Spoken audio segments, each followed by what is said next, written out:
But you know what? It's still baseball. It's that time of year. My favorite time of year, April.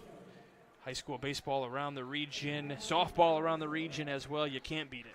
No, it's always glad to be at the Railcats Stadium with the Steelyard here. Two good teams here getting ready to play on this great field. How often can you say you played on a minor league field like this? That's true. I never had an opportunity to do that.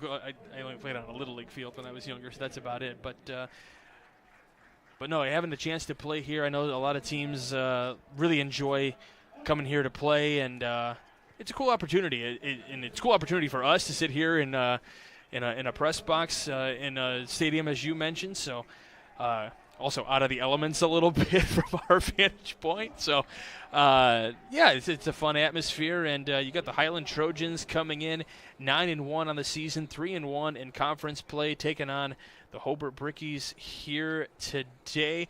I know you got some of the numbers in front of you. So who stands out to you? You know what? We are going to tune into our national anthem right now.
All right, a great rendition of the national anthem as always. And I was jumping ahead of myself a little bit there, Nate. Let's go ahead and talk about the Hobart Brickies, 7-5 on the young season, 1-3 in conference play. Who are the guys that kind of stand out to you in this Hobart lineup? They got Javon Andrews here, Nick Soba. We're also on this camera now too. Nice. We're moving up now. I know they got you on the screen. It's not that frightful of a sight. Right. We got Connor Stanford. They got 4 guys right now that have double-digit hits on the year. So that's one of the nice things that the Highland Trojans cannot really get on one person. There's a lot of guys they got to figure out who they're going to pitch to. I think you were asking me about Nick Subchinski for the Hobart Brickies as well. So 7-5 on the young season. We'll bring you that T&B Tube Company starting lineup. Nope, I'm sorry, we are not doing that. My apologies.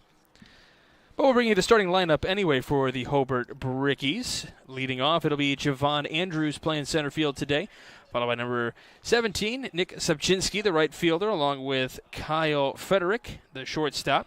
Connor Stafford, the third baseman. Cameron Gonzalez, the left fielder. Jamie Hairston, the second baseman. Zach Tarek, the pitcher. And then Ben Sullivan, the catcher, along with Carlos Santana, the DH today. That is your starting lineup for the Hobart Brickies. And we'll take a look at the Economy Electric Heating and Cooling game night forecast, brought to you by Economy Electric Heating and Cooling, keeping you cool in the summer and cozy in the winter. A very mild 50 degrees outside. A little bit windy, which is kind of sneaking into the booth a little bit. But we'll survive. You know what? It's beautiful outside. I'll take this any day. Yeah, I'll take this over what we normally drive through during the baseball season. I'll take that. Or during the basketball season, excuse me. First pitch taken for a ball to Andrews. From the starting pitcher today for the Highland Trojans, it's Tyler Stewart on the bump. Called strike there. We'll give you the defensive alignment here in just a moment. on a 1-1 pitch. This one hit back to the screen, foul. Nathan, you ready for that? All right, we got Majeski out in left, Havlin in center, Schwant in right, Bogner at third, Harder at short, Quigg at second, Vandermaiden at first, and then Gordon behind the plate today, the battery mate for Stewart, who throws that one outside. So 2-2 the count now on Andrews. So far here, he's started a couple curveballs early, and he went back to some fastballs late away. He went fastball there. 2-2 driven out to center. Havlin creeping back, puts the leather on it, and makes the catch out in center. He made really good contact there, right to center. That was they call it in the baseball world, perfect. MLB The Show reference there. There you go. It's just a cold night in a big stadium. That's going to be an out. So Nick Subchinski digs in here. Right-hander against right-hander here. First pitch hit foul and out of play here at the Steelyard. On the year, he's hitting .552. Yeah, that's pretty good. Yeah, that's got to be top 10, I would say, in the state right now with the amount of at-bats he has as well. There's different criteria, different levels of that. The 0-1 in there for a strike, 0-2. The right fielder today, Nick Subchinski. Stewart working quickly. Swung on and missed. And down on strikes for the Hobart Brickies. First one of the day for Stewart. This will bring up Kyle Frederick. That sequence, he went fast curve there, and he was kind of anticipating another fastball. He was just caught him off guard.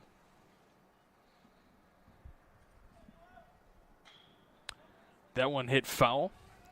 It's the front rail. I got to give credit to the guys down at the dugout. Nobody really moved. No, that was coming in hot. There's a railing on the bottom, but like those bad hops, you never know. So one missing outside, a ball and a strike now on Frederick. But again, back to the facility here. They don't have many of these little high raised up dugouts there like they have at other places. Breaking ball in there for a strike, 1-2.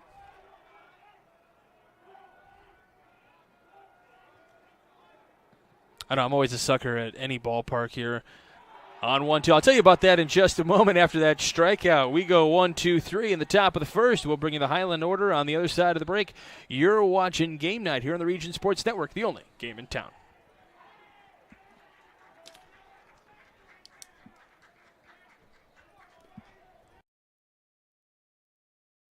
Top reasons to work at Strack and Van Til. Many opportunities to grow.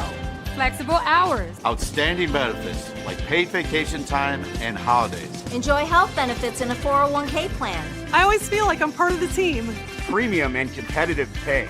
The sign-on and referral bonuses help to find the perfect talent. Text STRAX to 97211 to apply today, or visit our site at strackandvantil.com/careers. Nobody else will give you the opportunities that we do. Hi, I'm Crowell Company's Lantern Man. I'll cover your motorcycle. I'll be with you on the water. I'll be with you on the snow.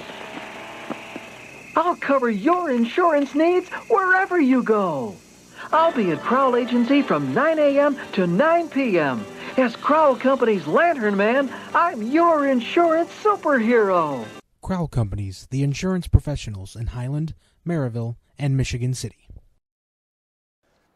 Welcome back to Game Night here on the Region Sports Network. Michael Brenner here along with Nate Ramian. Let's go ahead and bring you the Highland Trojans starting lineup as they will take their first at-bats here in the bottom of the first. It'll be Jason Bogner to lead things off, followed by the pitcher Tyler Stewart, and then Sean Harder in third in the order. Batting cleanup, George Leosis, the DH today, Caden Vandermaiden, Alexander Havlin, Ryan Gordon, Josh Majeski, and Chase Schwant rounding out that order for the Highland Trojans.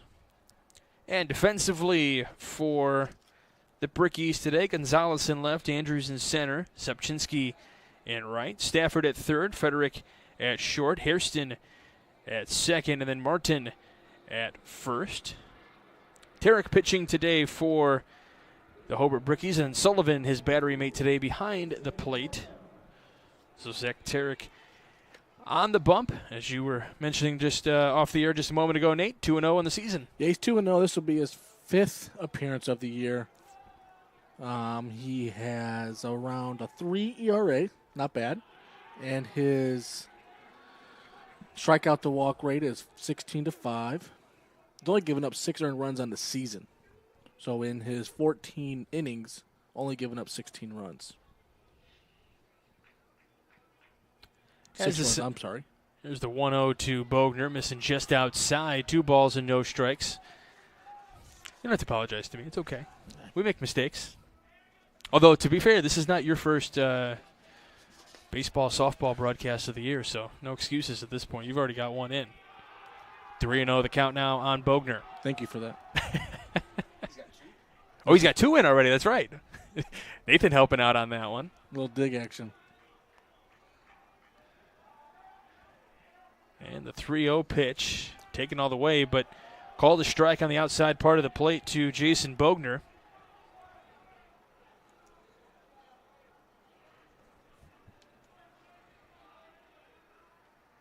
(3-1) in there for a called strike. Looks down at his head coach, and head coach going, it was okay. It was close, swing the bat. And the payoff pitch. This one lined into center. Here comes Andrews, who will make the catch on the line. He went all fastball every single pitch there and just kind of worked in, out, up. A lot of stayed low there. Didn't want to give him something to hit. Typically on days, obviously on warmer days, you can kind of work with whatever pitch you want. On a day like this, what would be the preferred method to throw? Obviously, grip is going to be a big part of that. Again, it's going to come down to hitting your spots, location. You might not have your zip on the ball today, but Stewart pops one back near us. You got to hit where the catcher is calling. If it's away, hit the glove and go farther. Keep going away. But this isn't a day where you're going to be throwing all breaking balls. You No. can throw your fastball as long as you can get a good grip on it. Yeah. Tyler Stewart at the plate, the pitcher today for the Trojans. He lifts this one down the right field line. Martin giving chase in foul territory. Will he have the room? He cannot come up with it. It is one of those elements where, at your home ballpark, maybe there's not as much foul room. I know at Highland they do have, or at Hobart, they do have a little bit of foul territory, but and you come to an event like this, you're learning the dimensions a little bit. You kind of thrust it right into the stadium. You're going to have a chance to really come in and kind of measure things out as a defender. Yeah, he was there. He had his other hand out, kind of finding and trying to where the wall was. He thought he thought he was closer to the wall than what he was, and kind of anticipating that contact. But you got to have that one. And that may be because at Hobart it might be a little bit closer, so he's used to not having as much room. So another 0-2 coming to Stewart here. This one chopped on the ground right to Coach Bogner couldn't come up with the play. Couldn't come up with the bare hand. It's cold. Those foul balls. Yeah, I think I would have let that one go personally. Because that's a lose-lose almost. There's no win on that one because if you catch it, your hand hurts. If you bobble it, you're going to hear about it. But I feel like you get less grief if you do come up with the play. When in doubt, let it go. Fair enough. Another 0-2 pitch here. This one driven out to right. Subchinski giving chase out to his left. He comes up with it in fair territory. Nice play by Subchinski out there in right. And we do have a replay for you here on the Region Sports Network.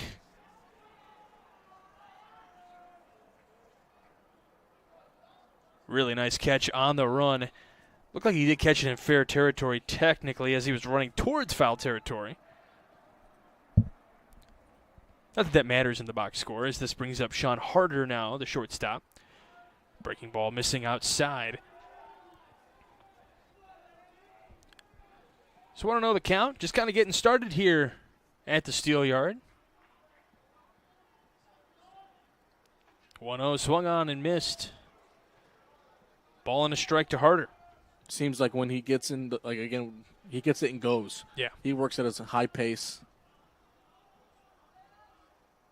This one lined right back up the middle. This will be picked up by Hairston, who's trying to gather it with his hands, and they're going to say safe at first base.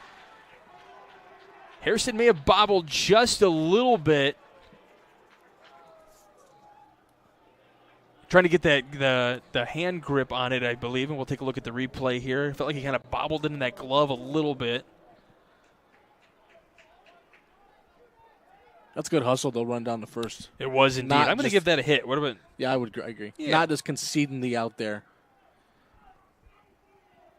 George Leosis now, left-hander, the DH position. So runner on first, 2 away. This one swung on and missed. A little high heat there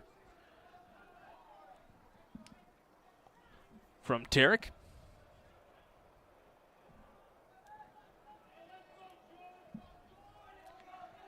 Checks on that runner at first. Doesn't have a sizable lead. Breaking ball in there for a strike. Really nice pitch from Tarek there.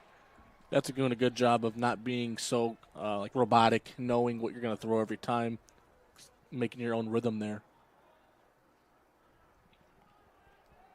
Comes set, kicks and fires. This one on the ground and through the hole for a base hit. Making the dig to third. There's going to be a play, and he is going to be out at third. What a play out and left. Gonzalez taking him down to Stafford. And we'll have the replay for you here. Got through for the base hit, running all the way to third. Got the tag down just in time. Really nice play to end the inning. So that'll do it here for the first inning. We go to the second. You're watching Game Night here on the Region Sports Network, the only game in town.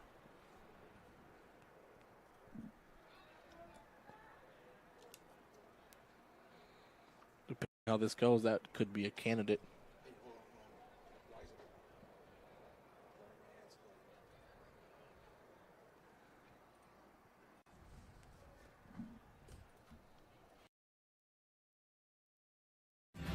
Thinking about what to do after high school? Consider a career with Boilermakers Local 374. As a Boilermaker apprentice, you'll earn while you learn. We offer excellent wages and benefits, and as part of our no-cost hands-on apprenticeship program, you'll learn from the best in state-of-the-art training centers and on the job. Become a union Boilermaker and get on your way to a great career. Find out more, visit www.local374.org or call 219-845-1000. With electrical services from Economy Electric Heating and Cooling, you can radiate the perfect amount of light and energy into your home. From rewiring and code upgrades to ceiling fans, lighting, security, and more, Economy Electric Heating and Cooling's trained electricians will make sure you can enjoy your home on full power all the time. For a free estimate on electrical work, call Economy Electric Heating and Cooling at 219-923-4441, and you can visit them on the web at 4ajobdoneright.com. That's the number 4ajobdoneright.com. Welcome back to Game Night here on the Region Sports Network. Top of the second inning. Stafford, Gonzalez, and Hairston, your scheduled hitters this inning. Stafford in here with a 1-1 count at the moment. Swung on and missed 1-2. Doing a really good job of mixing up his pitches. Curveball, fastball, curveball this sequence so far. 1-2 on the ground. Harder there. First away. Let's bring up Cameron Gonzalez for his first plate appearance. The left fielder today for the Brickies.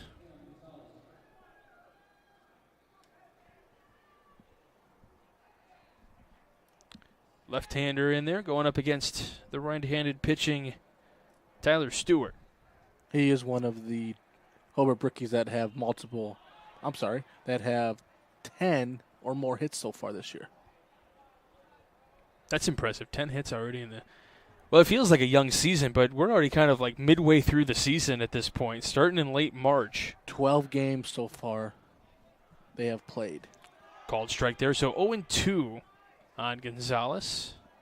Yeah, 12 games. I mean, you feel like we're just starting because the weather's just kind of starting to improve a little bit, but these guys have already been going for a little while. This one lined foul and out of play. Yeah, again, and Highland's played 10 games. Yeah. Well, and the nice thing, as folks would know around the region, the weather hasn't been that awful in the sense of having to cancel a whole lot of games. We probably had, maybe a couple of days here and there where games potentially were postponed. It's just different this year because before, last couple of years, it's been rain or snow. This year it's been the cold. Yeah. Yeah, just the low temperatures. We had a couple of days mixed in with some flurries and some rain. 2-2 count here on Gonzalez. That one upstairs, and now a full count. Really good at bat here for Gonzalez. He was down 0-2 early, fouled one off, and now he's worked a full count. With one away here in the second. Payoff pitch. This one fouled and out of play off to the left. That has been $21 into the parking lot, my friend. 21 deposited there? Yeah. Well, hopefully it's not through my windshield. $7 a ball there. This one line to center. Havlin there to catch it on a line. Really nice piece of hitting there that just sometimes you hit it too good. Yeah, that was an Adam ball. He made solid contact and just hit it right at him. Jimmy Hairston now comes to the plate. I have a friend that she gets frustrated watching baseball because she'll say, they hit it so good and so far, but it's an out. You should still get some kind of points for it. And I'm like, yeah, I understand your reasoning for it, but, hit it better, I guess. Hit it either farther or bloop it in there. I'd rather see the bloop than the fly ball to deep left. Just don't hit it at him. Right. I don't know who Adam is, but cousin. 3-0 the count here on Jamie Hairston. The second baseman today for the Brickies. And that comes in and hits him right in the back. That's not comfortable, especially on a night like this. Don't rub it, my friend. Yeah, don't flex too much. Just stay loose. But, it's ball 4. Either way there. That's true. I think he would have preferred the traditional ball 4 method of getting on base. But I hope so. All right, batting from the left side here, Zach Tarek, the pitcher today for the Brickies.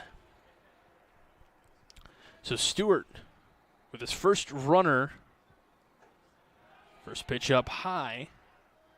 He was doing a really good job commanding the zone. He's kind of lost the zone a little bit here these last two batters. Yeah, again, I hate to say it, but when you get 2 outs sometimes, you get kind of in cruise control mode. And you're thinking, I'm okay, I got 2 outs, I can kind of relax a little bit. But this is when you really got to buckle down and get the out. And there we saw our first disengagement. That's not a rule here in high school yet. This one line down the left field line. Majeski giving chase. Can he come up with it? He can, right on the line. Really nice play down the left field line. Josh Majeski could be a difference maker in this game.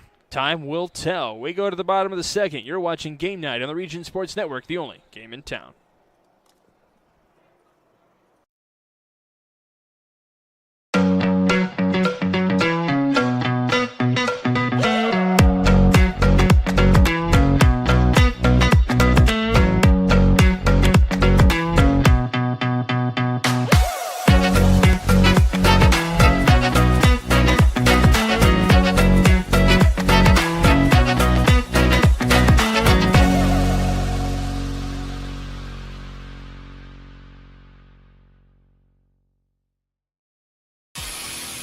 From schools to stadiums, hospitals and bridges, everywhere you look, union carpenters are building Indiana.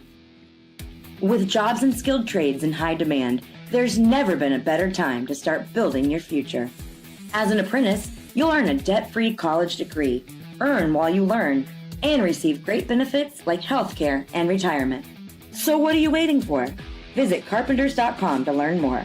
Visit carpenters.com and start building your future today. Bottom of the second inning here at the Steelyard. Brickies and Trojans. A semi-decent night for baseball. It's always good to have baseball. That's the good thing. Mm-hmm. When it's 50 degrees out, maybe not the most ideal conditions, but hey, it's baseball. We'll live.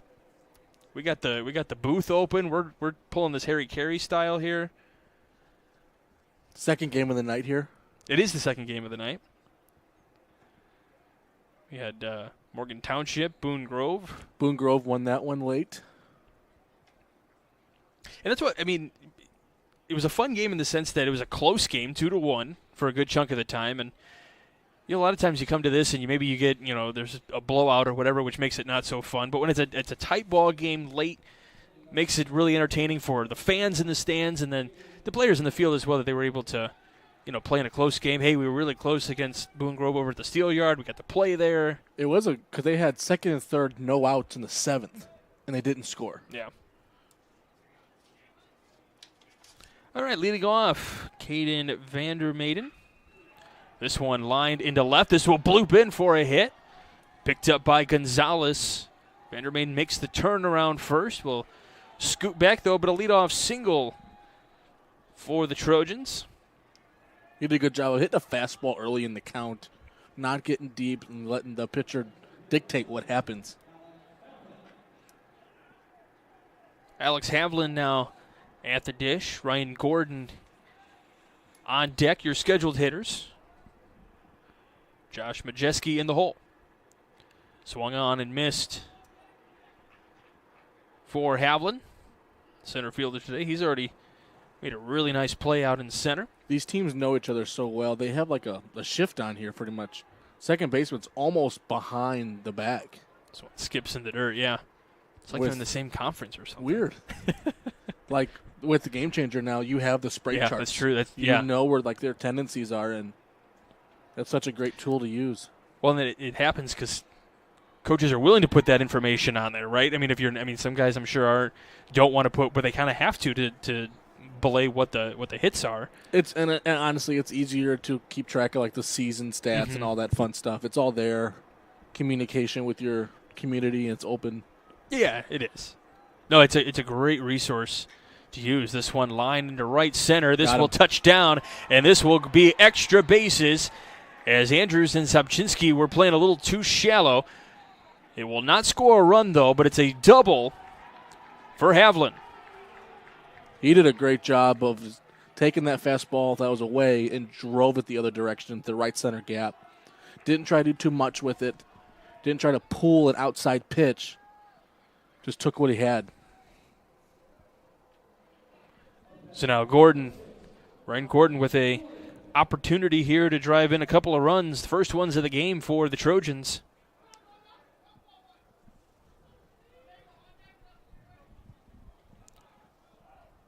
Runners on second and third, nobody out. The catcher, Ryan Gordon.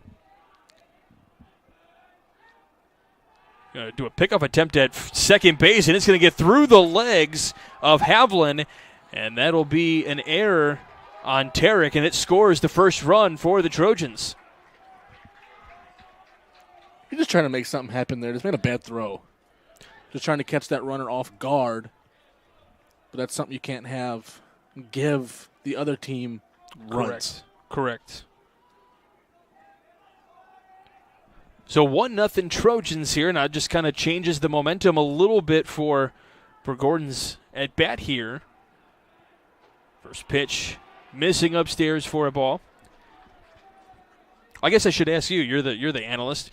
How does that change the at bat a little? You're still trying to drive the run a little. You're still trying to get the run in, but is it the way you want to hit it different for 2 on versus 1 on? No, because you can see the middle defenders are still back, so they're still going to concede the run to get the out. Okay, I meant from the plate appearance standpoint. Plate, you're still trying to hit something the other way to get that run in, something in the air so they can tag.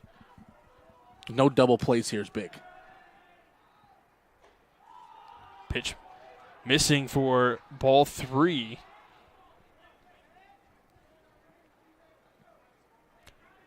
Under the lights here on a Monday evening between Hobart and Highland. This one coming inside, and it's ball 4. Single, double, error gives the Trojans a 1-0 lead. And now that looks like, is that 12? 13? 13. I'll give you that number here in just a moment. Kyle Bahari, courtesy running at first. for Gordon. And now this will bring up the left fielder, Josh Majeski. Again, for Hobart here, you're going to give up a double play. You're going to get a double play, but you'll give up that run. You'll take 2 for 1 here. This one, a little flare just to the shortstop, Frederick. And now a double play. You're out of the inning. Ends the inning. So Chase Schwant now at the dish. So we'll see what happens if they do some play here with the 9-hole hitter up on leadoffs on deck. Do they send the runner to try to just cause some havoc? This one on the ground and through for a base hit. This will score another run. Bahari will head to second base, and Schwant is on with an RBI single. We got the replay running for you right now. Here comes Coach Howard here for a mound visit. So he's going to chat with Tarek about a game situation here with 1 away. Got runners on first and second. We'll tell you that we have 3 awards to hand out post-game here. We got the Crowell Company's Lantern Man Superhero of the game. The Crowell Company's, we're on the camera. Hey, we're here. Because you're superheroes. We're superheroes? Yes. The Region Sports has really gone downhill at this point. Jeez. If I'm a hero, then we've really gone downhill. You know what? You're a teacher. You're a hero, sir. I appreciate that. Thank you very much. You work in a school. All right. That makes it all better. All right. At the conclusion of today's game, we will name the Crowell Company's Lantern Man Superhero of the game. The Crowell Companies are proud to recognize the superheroes on the baseball diamond. Oh, we got dual screens here. This is freaking me out a little bit. Got a nice new system over here. That's what it looks like. This is why I don't touch anything. That field, by the way, that diamond-looking thing, that's what I was talking about. Keep it down there. Yeah. Stuff happens on that diamond. And we talk about it. 2-0 Highland here in the second inning. Maybe the leadoff hitter, Jason Bogner, jumping in here with runners on first and second. And we'll have a little step off here. That's a disengagement. You do that early to see if the batter's going to square the bunt. Kind of gives it away. He did a good job of not showing early to kind of give out what the play is here. This one driven out to left. Gonzalez given chase. Went back. Now he comes in. And that'll be a fly out to left. So 2 away here in the second. Tyler Stewart coming up now. He flew out to right his last time. And all that's gone on this inning, giving up only maybe 2 is going to be a win here. Right. Yeah, you had single, double, walk. Error. We had the error. Yet we had 3 hits so far in this inning. This one muscled foul off to the left.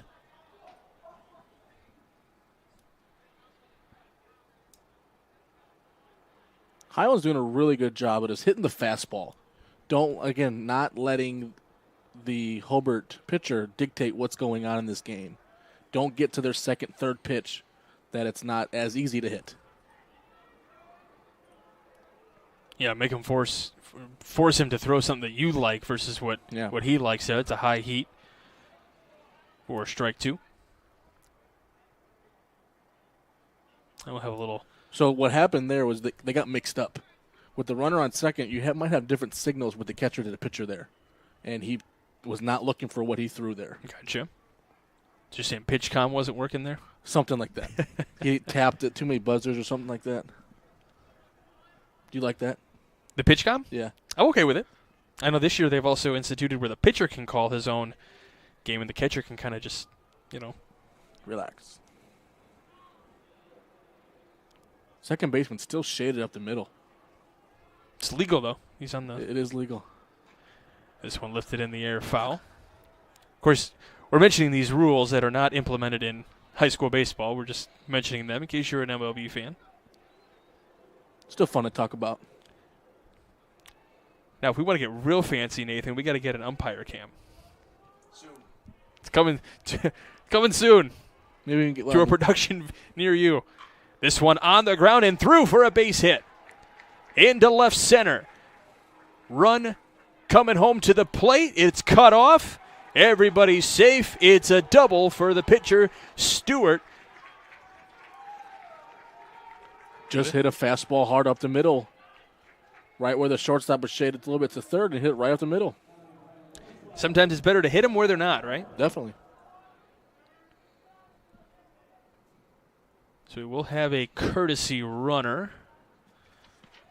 So number 9 coming in there.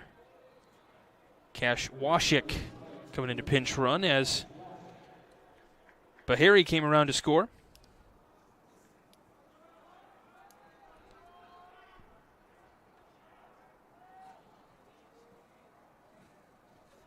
So this is Sean Harder now at the plate. He singled his last time up. Taken all the way there. He wanted time, and he wasn't granted time, so he was a little frustrated with that. At the end of the day there, it's just a strike. Right. And it was a curveball, so it's not something you want to mess with. 2 out, second, third, first pitch curveball. You're probably going to lay off that. One missing out in the dirt. Runners will hold at second and third.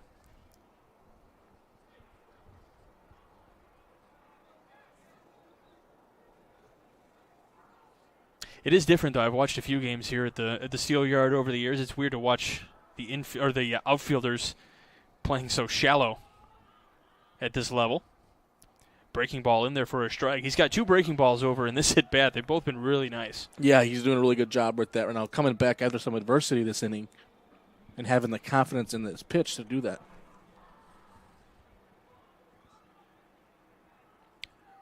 Waits for the sign from Sullivan. Has it, sets, kicks and fires. Swung on and missed, and that will bring the second inning to a close, but it's 3-0 Trojans after 2. We go to the third. You're watching Game Night here on the Region Sports Network, the only game in town.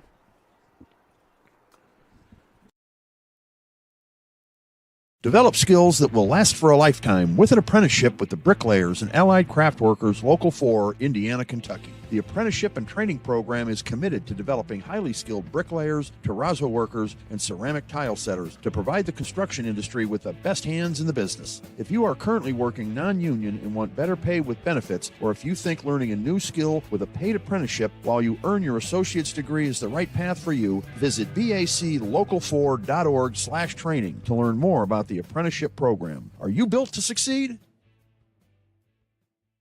Blythe's Team Sports in Valparaiso is a leader in athletics apparel and equipment sales. With in-house production including screen printing, trophies, embroidery, and more, Blythe's can help you to create the perfect look.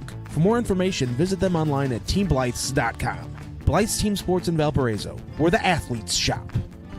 Welcome back to Game Night here on the Region Sports Network. Top of the third inning here between the Brickies and the Trojans. Stay with us after the game as we will name the proud Union Home Play of the Game presented by IKORCC, the Indiana, Kentucky, Ohio Regional Council of Carpenters.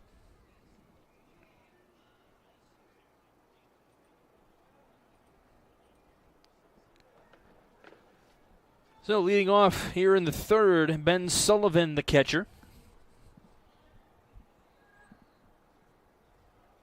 3-0 Trojans as we start the third here. First pitch, strike from Tyler Stewart. After you get that lead there, you can, on the mound, you're a little more comfortable. You can throw some other things because you know you got a little cushion to play with there. Yeah, I would imagine that really changes the psyche a little bit when you're trying to pitch. Like, hey, I have a 3-run lead. I can mess with a few more things now. If I lose a batter here or there, it's not the end of the world. 1-2 now on Sullivan. This one fouled back to the screen, stays 1-2. He's living with the fastball away the last 3 pitches. Let's see if he expands the zone a little more. Just keep going into that right-hander's batter's box. Yep. Missing just outside.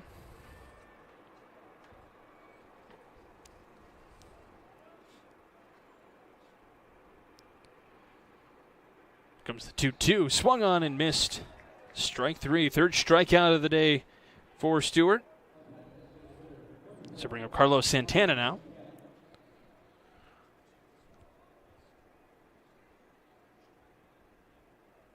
He should have sang the national anthem. Yeah, that would have been interesting. Did you hear Adam Wainwright sing the national anthem earlier this year? I did not. Yeah, he actually did pretty good. Got some vocals, huh? He's got some chords. Got some rhythm and harmony. Called strike there on the outside part He's of the still plate. with the Cardinals? He is. Swung on and missed, 0-2. I would just stick with this fastball here. Set something away. Looking for strikeout number 4 here on this 0-2 to Santana. Kicks and fires. A little high. But, I mean, on a pitch like that, you got him 0-2. You can set up a pitch for a later at-bat, too, throwing one a little bit high. Don't want to throw him anything too good right off the bat. Come back 1-2. This one lined into right center. Schwant giving chase. He's got it.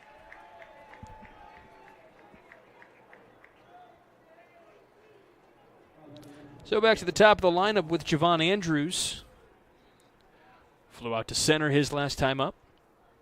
A lot of the Hobart outs have been hard hit balls. They really have. Like ones in both corners. That was a hard hit ball. He just went right to him. That's what we were talking about a little off air too. Like they're squaring him up, not too bad.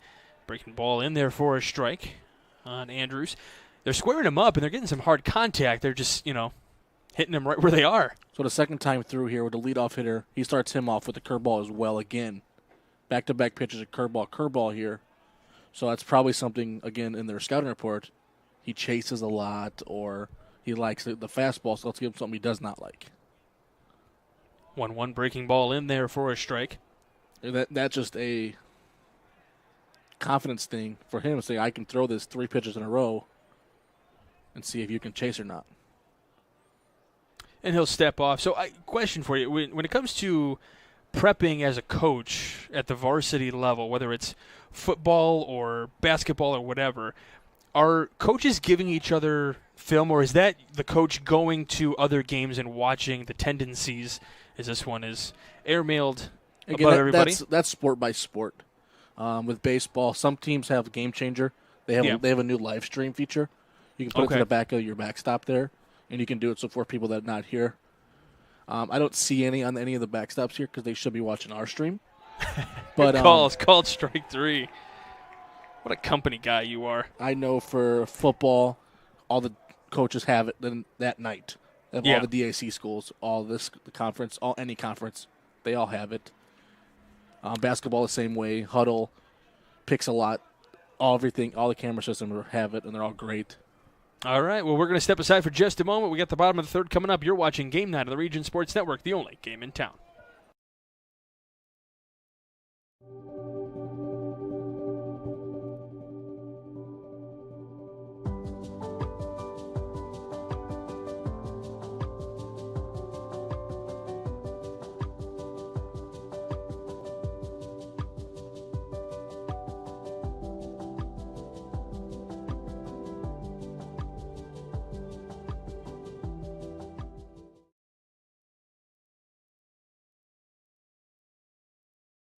Top reasons to work at Strack and Van Til. Many opportunities to grow. Flexible hours. Outstanding benefits like paid vacation time and holidays. Enjoy health benefits in a 401k plan. I always feel like I'm part of the team. Premium and competitive pay. The sign-on and referral bonuses help to find the perfect talent. Text STRAX to 97211 to apply today, or visit our site at strackandventil.com/careers. Nobody else will give you the opportunities that we do. Bottom of the third rolls on here from the Steelyard in Gary, Indiana. Leading off is George Leosis for the Trojans, who lead at 3-0.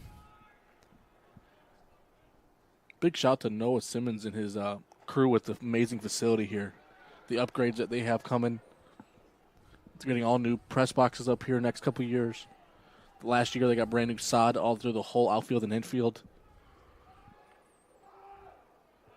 Breaking ball missing just downstairs. Yeah, I mean, the amenities here are really nice. There's not a bad seat in the house. If you've never been to a Railcats game, it is definitely something you should bring the kids out for. It is a fun atmosphere around here. You should also bring them to some high school sporting events as well. Swung on and missed 1 and 2. Yeah, again, this place is so fun. They have things in between innings. They have great announcers that makes it fun and energetic. For the safety factor, they have like the MLB. They have the nets down the sides. Fouled off to the left. Still 1 and 2 to Leosis. Vandermaiden and Havland, also the scheduled hitters here in the third. Swung on and missed. Second strikeout here for Tarek. It's nice. On the evening. Sorry. It's always nice to get the 4-hole guy to strike out. Look, swinging. The DH as well.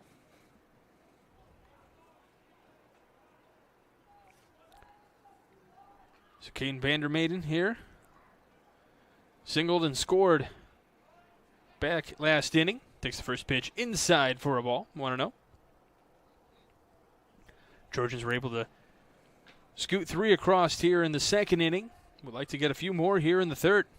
Swung on and missed over a nice breaking ball. This very well pitched so far here this inning. Both pitchers are pitching really fast in their wind-up and everything. They're in a really good groove here. 1-1. See Fouled how off to the right. See how the batters try to affect that with calling time, step out, tie your shoe, just to break up his rhythm a little bit.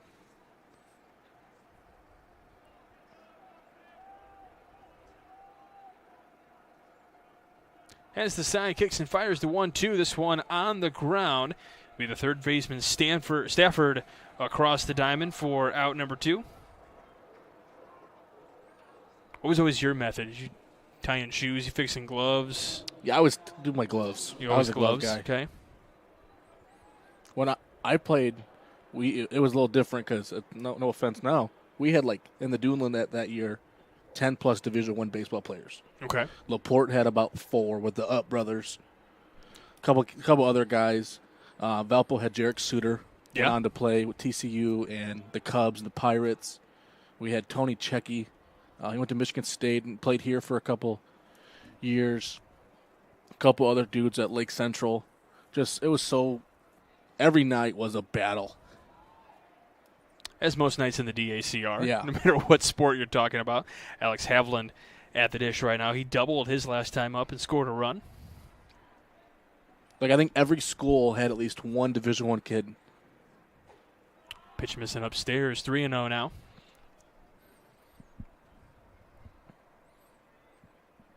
And that really coming out to games like that to know that there's, big prospects potentially that could go somewhere and be important at any college or anything higher than that as well. It just kind of adds to some flair around. It's always cool when you're getting warm-ups and you see all the radar guns come up. Yeah. This time of the year, it was pretty cool when Checky was getting ready to get drafted. They had a couple workouts here it was him and another kid from Valpo who didn't play high school ball, which is kind of funny. They were going to get drafted, and it's either you or you.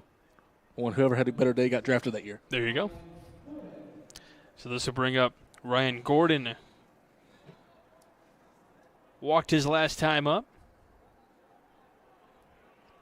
Bahari came around to score for him as the courtesy runner.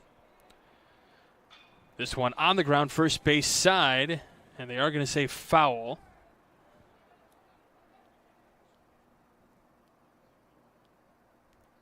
That's got to be one of the tough things about a two-man umpiring crew. A ball on the line, if you don't look quick enough, sometimes you might miss it. You got to give these guys some credit. It's hard. I don't know how they do two-man crews. It is challenging. Called strike there, 0-2. No, they're the best that's around. I think we got Craig Fought in the field, and I'm not sure the home plate guy. But his zone's been pretty good today. It's been consistent both ways. 0-2 missing outside. Skips in the dirt, gets away. Havlin will go down to second. They do throw, but he will get in safely. Call that a wild pitch.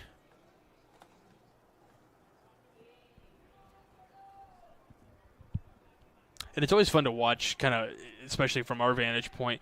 You know, the umpire will move from first, and in between first and second, now in between second and third, and then you have the home plate umpire. His call responsibility changes. So the home plate guy has catches. Yeah. And the other guy's got tags. That's what was always baffling when I first started like really doing this and paying attention to what the routine is for umpires. Yeah, like a deep ball flying into center, as this one will touch down and flying into center for a hit. They're going to come throwing home to the plate. It's going to get cut off. And another run comes across the board for the Trojans, 4-0 here in the third. Did a great job of just staying back there, just finding the barrel and staying back on that curveball. But one of the problems that if you are Hobart here, you had 2 quick outs right off the bat, and then a walk. The walks are always going to come back to bite you. Kind of what we talked about earlier. You get 2 outs early, you kind of get a little late, not lazy, but a little lax. You kind of just think, oh, okay, I got 2 outs. I can miss a pitch here. Well, then it turns into 2 and 3 pitches. Breaking ball in there for a strike on Josh Majeski. Popped out to short his last time up. And then the other thing that you're always thinking about, it just comes to mind with the way Majeski got out the last time. If you're going to get outs, if you have 0 or 1 out, you want it to be productive. Something else to happen, move a runner up, anything like that. In this case, you're just trying to get a hit. You don't want an out, but at this point, he's the 8-hole hitter. He's trying to figure out a way to let's get it back to the top somehow. Yes.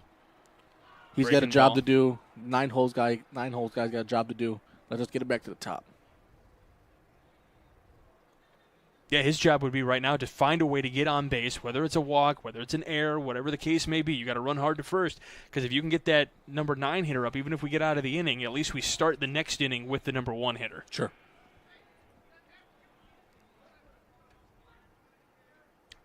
Tarek definitely laboring here in the third. Looked like he was going to cruise through to a 1-2-3 inning, and then the dreaded walk to Havlin. Gordon comes up with an RBI single, and now we'll have a discussion with Coach Bogner and the home plate umpire. I didn't see anything special, so I'm not real sure what this could be. Maybe, honestly, because it's cold. Maybe it's somewhat wiping. You try to get a grip, but he maybe didn't wipe his pants to get that off. Well, I was going to wonder, is the pitcher doing something he's not supposed to? And Bogner saying, hey, this is what I'm seeing. Maybe keep an eye on this. Just got to make sure you wipe every time, yeah, just in case. And I could be completely wrong. Well, I'm just trying to think of different scenarios here. Bad assumption, yeah. Yeah, with the temperatures, we started the game at 50 degrees. It has dropped a couple of degrees since. This one lined into center. Coming on is Andrews, but he will play it on a bounce. They throw it a second, but it's going to be a single, and that's what Majeski needed to do. He just need to keep the lineup moving, and he does it by getting a single here in the third. Not trying to do too much with the ball. He took an inside pitch and just drove it right up the middle. So here comes Chase Swant now from the left side of the plate.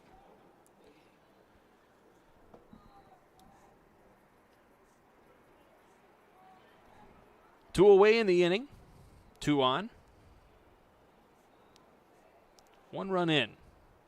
Breaking ball misses, gets away from the catcher, but it goes to the third base side, so wouldn't be good for...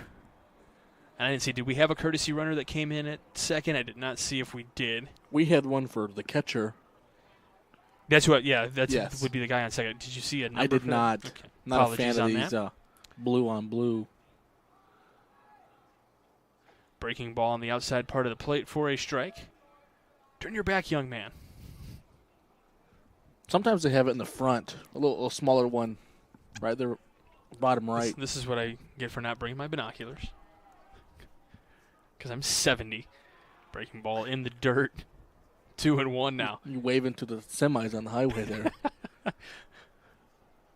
Drop your Amazon. That is one of the unique parts about this ballpark. You have a expressway right in the and you got the trains right in the foreground. Too. Sometimes you get like the cool semi drivers that just start honking. Yeah. You got train station right there on the outfield as well. On the left. little bit of everything over there on route. Is that Route 20? You know, it's a good question. 3-1.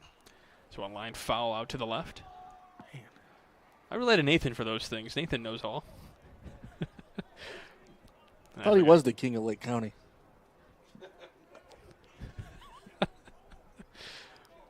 What I'm really enjoying, and I'm surprised nobody is using them, is the lawn chairs out in right center there.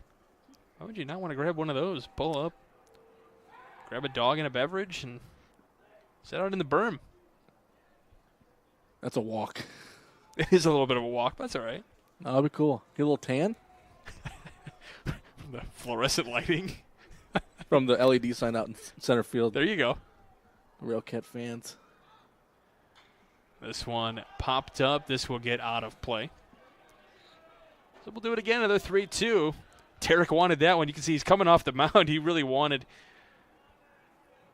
to try to get to that one. So with it being a full count here, the runners were moving. Yep. So something in the grass was going to score a run here. Should. That's what they try to do, a pickoff there to see if he's going to leave early.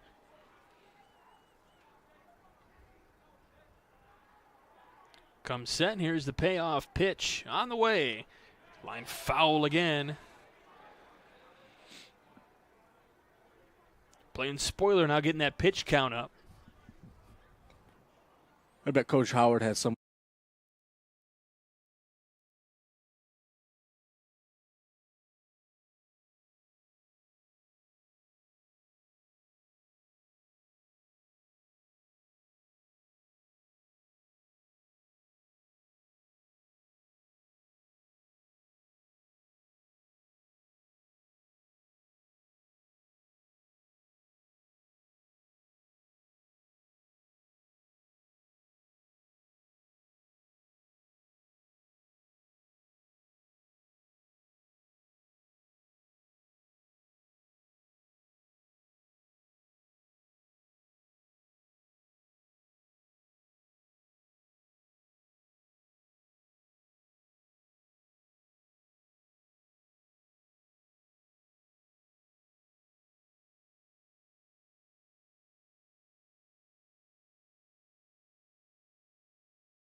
We're feverishly writing the update here in our scorebooks.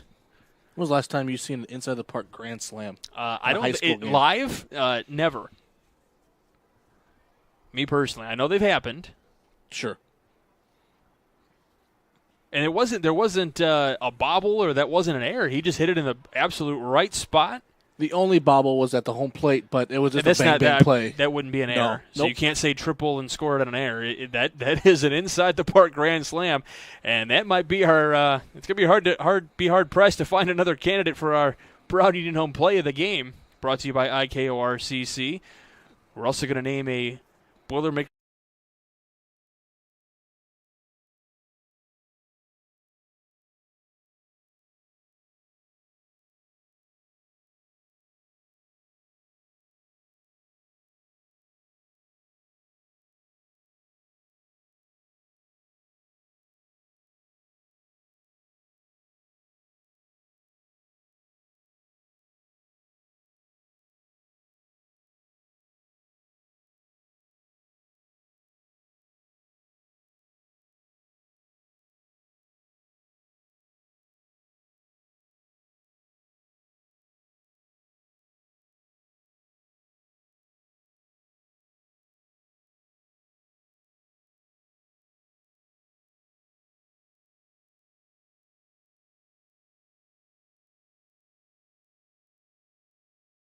the damage here. Stop the bleeding.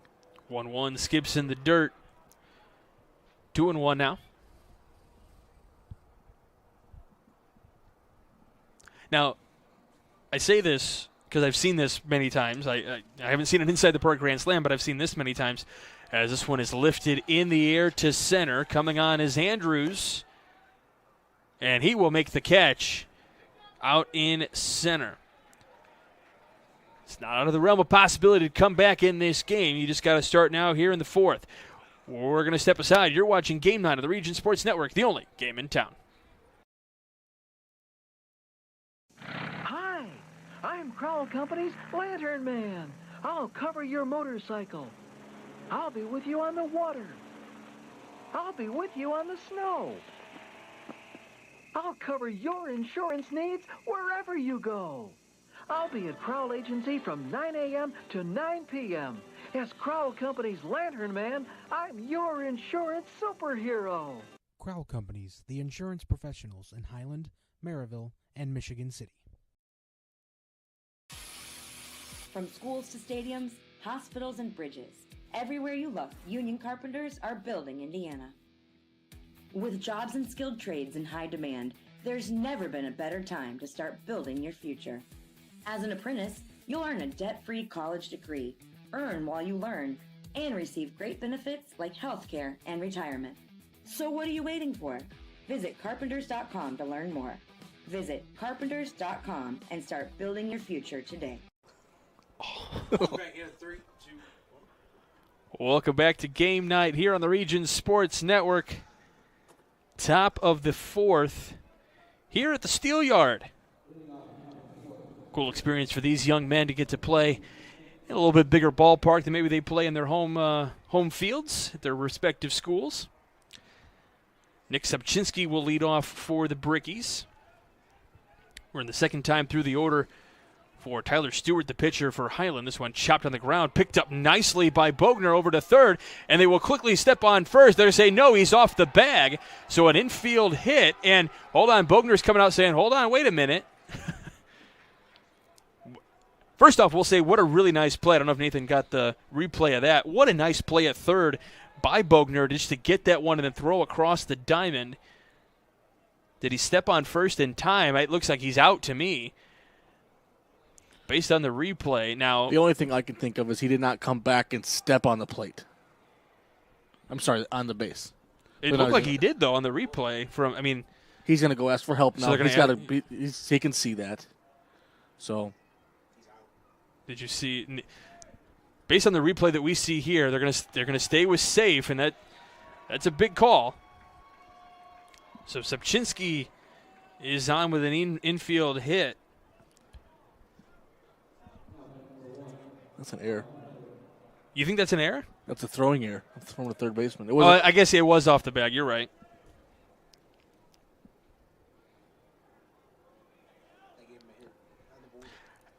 So the reason I'm going to say hit is because he did come up with it and he threw, but the first baseman was kind of off the bag. I don't think that really threw him off the bag that much. We'll go to the replay again after this at bat. Nathan's going back to the replay, going back down to first, and oh man, another really close play on the pickoff attempt. Kyle Frederick at the dish now for Hobart.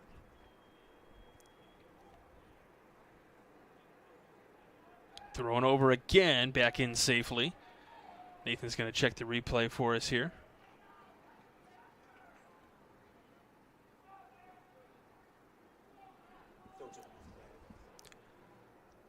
First pitch here comes inside, gets away from the catcher, Gordon. And Subchinski runs down to second. The only thing I could think of is when he went to reach for the bag, he didn't touch the bag. But Nathan's showing he is on the bag by a good, 2 steps.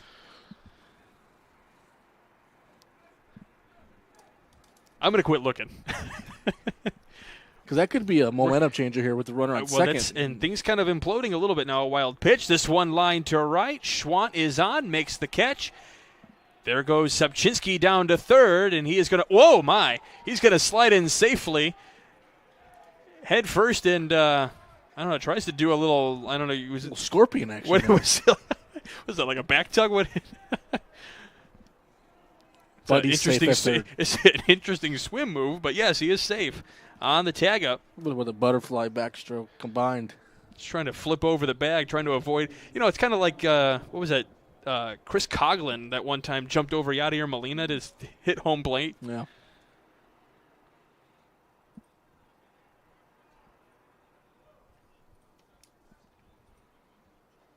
Breaking ball in there for a strike on Stafford. Oh, they have taken the hit off the board now. Upon further review, they have listened to the... I think it took a couple of press boxes over. They have our stream up listening. That'd be wise. This one in the dirt again. Runner will stay at third. You can hear the dulcet tones of Nate Ramian. Something like that. And the frantic sounds of me. As we pointed out pregame, face for radio.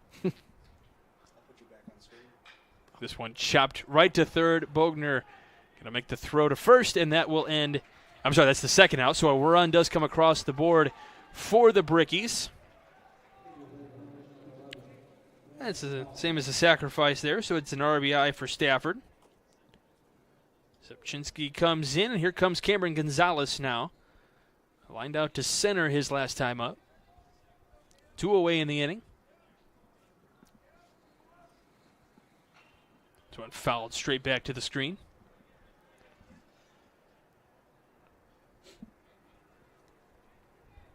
All right, so if we do give that an error, you give that on the third baseman, or are you giving that to first base? That's on the third baseman. Third baseman, all right.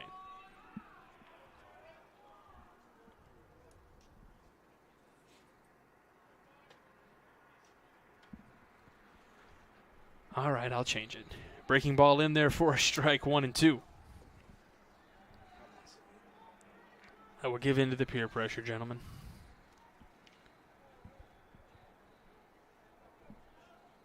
1-2 to Gonzalez. And in there called strike 3 to get out of the inning. They do score a run. So it's a 7-run ball game as we head to the bottom of the 4th. You're watching Game Night here on the Region Sports Network, the only game in town.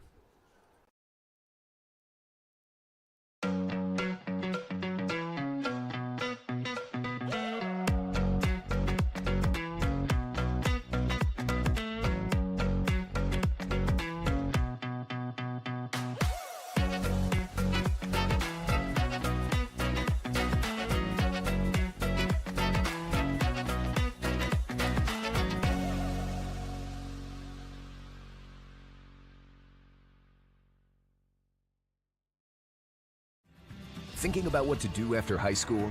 Consider a career with Boilermakers Local 374. As a Boilermaker apprentice, you'll earn while you learn. We offer excellent wages and benefits, and as part of our no-cost hands-on apprenticeship program, you'll learn from the best in state-of-the-art training centers and on the job. Become a union Boilermaker and get on your way to a great career. Find out more, visit www.local374.org or call 219-845-1000.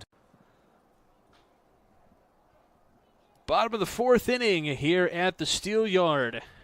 Brickies finally get on the board. It's 8-1 in favor of the Trojans, who are looking for their 4th conference win already of the season in the NCC.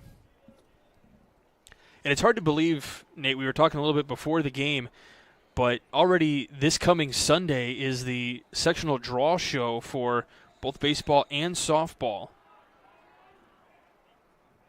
So Highland will be playing over at Griffith in the Class 3A Sectional 17.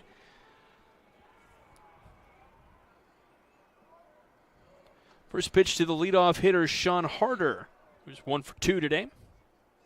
So some teams that you'll see over at Griffith, some pretty good ones. You got Andrean, state champions a season ago.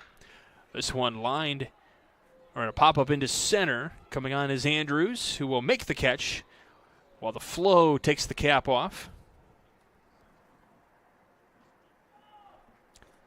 So Andrean, Boone Grove, who we saw earlier here tonight, Calumet, Griffith, Hanover Central, not a bad squad over there.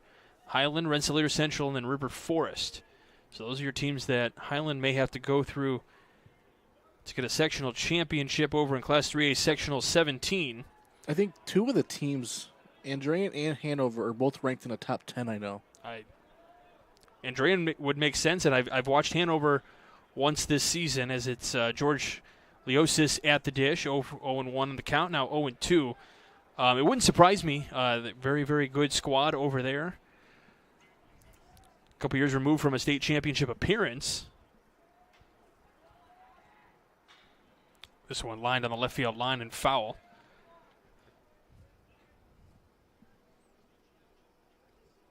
Aguilar, the new coach over at Hanover Central. Yep, number 7. You got it. I should say we got it. We have it on the Region Sports page. Look at you, being all resourceful. This one, a little short hop to Hairston. Picks it up and throws it for out number 2. So here we are again in the same situation we were last inning. We got 2 quick outs. We got to go. We got to strike one now. Oh, we're back here on the camera. Okay. By the way, that's Nate Ramian for you Hobart fans that he's kind of saying, hey, we had the same situation, and then bam, Highland scores 5 runs. That's that guy. First pitch into Vandermaiden. Good, strike one. Strike one, yeah. If he walks him here, I think Hobart fans would like you to exit the broadcast booth. Oh, that comes in and hits him. It's even. Oh, did he say foul ball?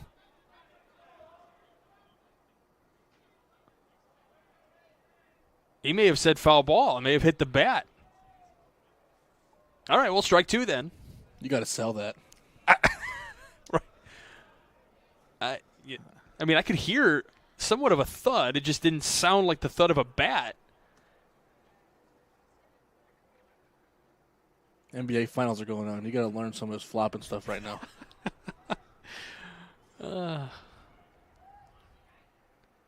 1-2 on the ground. Third shortstop. Frederick over to first, and that'll end the inning. The first 1-2-3 inning of the night for the Trojans. We go to the 5th. You're watching Game Night on the Region Sports Network, the only game in town. Develop skills that will last for a lifetime with an apprenticeship with the Bricklayers and Allied Craft Workers Local 4, Indiana, Kentucky. The apprenticeship and training program is committed to developing highly skilled bricklayers, terrazzo workers, and ceramic tile setters to provide the construction industry with the best hands in the business. If you are currently working non-union and want better pay with benefits, or if you think learning a new skill with a paid apprenticeship while you earn your associate's degree is the right path for you, visit baclocal4.org/training to learn more about the apprenticeship program. Are you built to succeed? With electrical services from Economy Electric Heating and Cooling, you can radiate the perfect amount of light and energy into your home. From rewiring and code upgrades to ceiling fans, lighting, security, and more, Economy Electric Heating and Cooling's trained electricians will make sure you can enjoy your home on full power all the time. For a free estimate on electrical work, call Economy Electric Heating and Cooling at 219-923-4441, and you can visit them on the web at 4ajobdoneright.com. That's the number 4ajobdoneright.com. Well, welcome back to Game Night, top of the 5th here from the Steelyard. Brickies and Trojans battling in a conference matchup in the NCC. We talked a little bit about Highland and their sectional coming up here in about a month or so, a little over a month, towards the end of May. As Jamie Hairston, Zach Tarek, and Ben Sullivan, the scheduled hitters for the Brickies. The Brickies, on the other hand, are going to Munster for their sectionals. This one lined and just over the head of Harder for a leadoff single for Hairston. He makes the wide turnaround first, but he will scoot back in safely. And as we pointed out earlier, Nate, there's been a lot of hard contact off of Stewart today. Now they're finally starting to put them where the defenders are not. They're getting it just over the head of the defenders now. It's just a law of averages. It's just they're due. It's time. You can't just hit it right at them every time. They've been hitting so many hard-hit balls tonight. Checking on that runner at first. So for the Brickies, they're going to be playing in sectional number 1 for Class 4A. That'll be at Munster High School.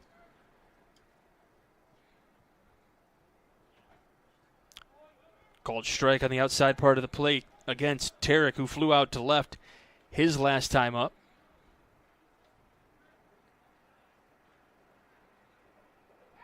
So Munster, obviously one of the teams playing over there at Munster. But then you got East Chicago Central, West Side, Hammond Central, Morton, Hobart. And then this is a team that I'm sure Highland is going to be happy not to face in the sectionals anymore, but Lake Central. Breaking ball missing just inside. And then you also got Maryville as well. That sectional week is crazy because it's the same time as baseball and softball sectionals are the same week.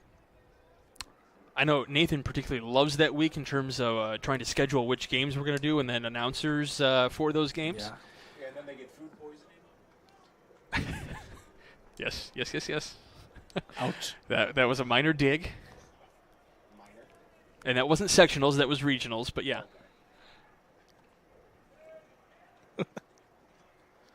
Hey, you know what? I came up with a good backup plan.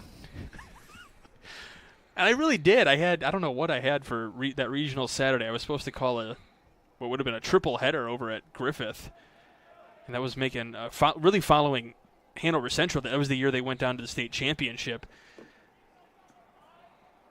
Griffith also in that regional as well. Pitches outside. They've hosted that sectional for a while. And it's a nice complex over there. It is. That Brian Jennings built, and now he landed over to Mr. Rutherford now. Mm-hmm. I was supposed to see them a week ago, but due to the nasty forecast that we had, I did not get a chance to see Griffith play. And is that ball four? Oh, he did call a strikeout. Okay, so caught looking at the dish because Tarek started heading back to the dugout. So 6 strikeouts today for Tyler Stewart. This brings up Ben Sullivan now. Yeah, really nice complex over there, and it's a great vantage point. Also, you know, selfishly we talk about like where we're going to call a game. Great spot to be able to call a game.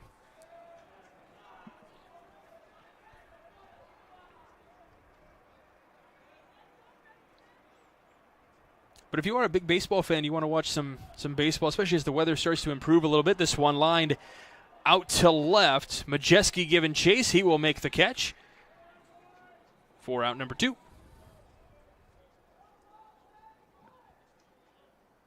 I think on a little warmer day, that's going to carry a little more. That would have a lot of carry to it, yep.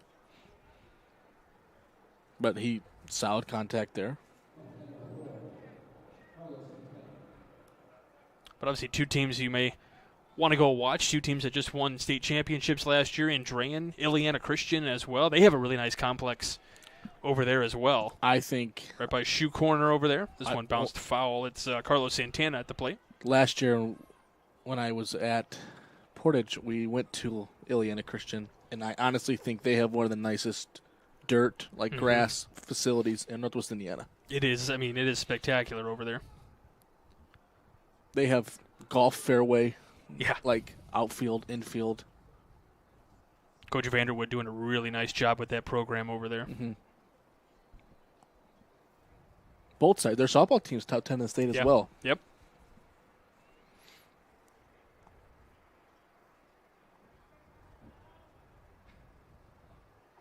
Breaking ball in there for a strike on Santana. Count 1-1. 2 away here in the 5th. Santana lined out to right his last time.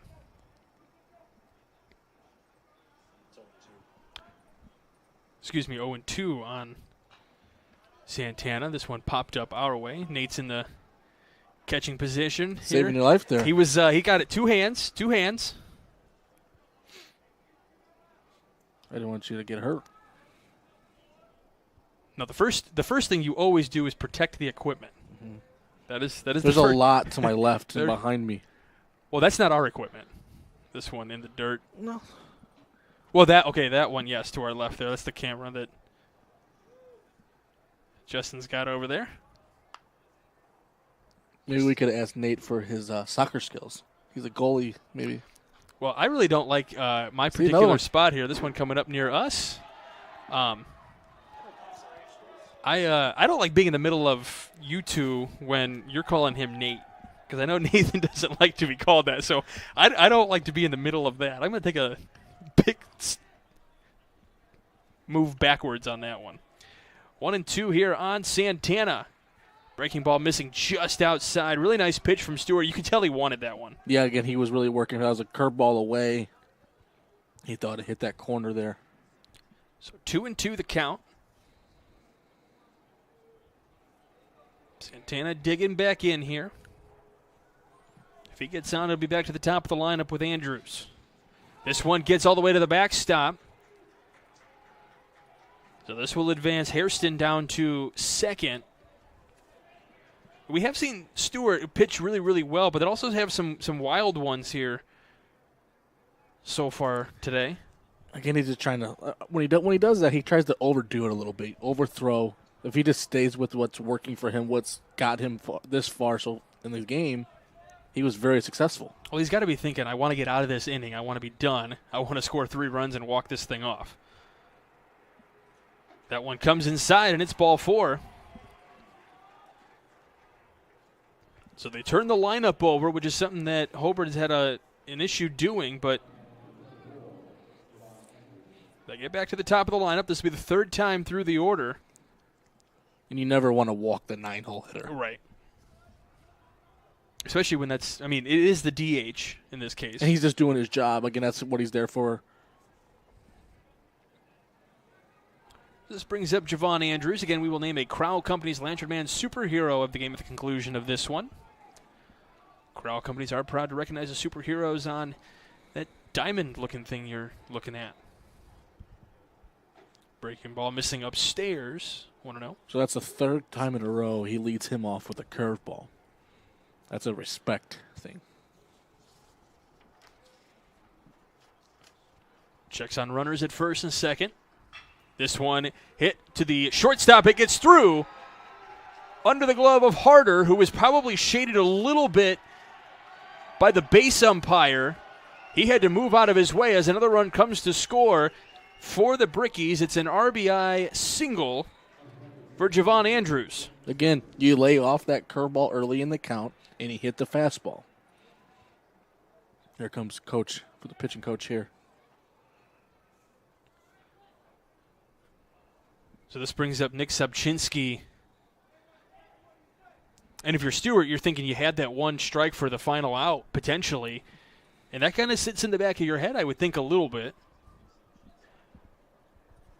I mean, much like golf, the baseball world can be an extremely mental game. As we're back here on the camera, there he is. And again, how small the difference is. If that's a strike, how that could be this far off the plate. Yeah. Well, I was asking. There was a conversation on the Cubs broadcast last night about chase rates, and obviously we can't figure that out here at the high school level. Well, I guess we could, but. Sure. That's going to be done by people much smarter than I. Can a home plate umpire have an effect on chase rate? Sure. Again, you know his tendencies, what he likes to call the most. Does he like the higher ones? Does he like the away ones? What does he like to call? Long pause here by Stewart and eventually steps off. And we had a lot of action going on. I don't know if our cameras could really see that going on in the foreground there. That the shortstop Harder was all the way on second base to try to get a potential steal. It's kind of pickoff. So what that was, there was kind of a pickoff play, and I think the defenders went too early. It's usually you count to 1,000, 2, 1,000. I'm going to go. The second baseman goes away to kind of you see if I'm the runner, I see him going away, so I get no secondary. But the shortstop creeps behind to pickoff. Swung on and fouled away. So 0-2 on Subchinski here. It's just a lot of mind games, a lot of little games within the game here. These two great coaches have different ideas, and let's just try to bring runs across the table here. Hobart's one of the different ones. They have their head coach is not their third base coach. Coach Howard's at first. Okay. Yeah, it's true. Bogner has always been usually the head coach is always in the third base box. Yeah, that's Coach Weiland over there at third. Yeah, another great baseball mind around the area. Coach Howard he respects him, he trusts him, so that's why he's over there. Swung on and missed. Strike 3. Stewart gets out of the inning. Hobart leaves 2 stranded, but they do score 1 more, so it's 8-2 as we head to the bottom of the 5th. You're watching Game Night on the Region Sports Network, the only game in town.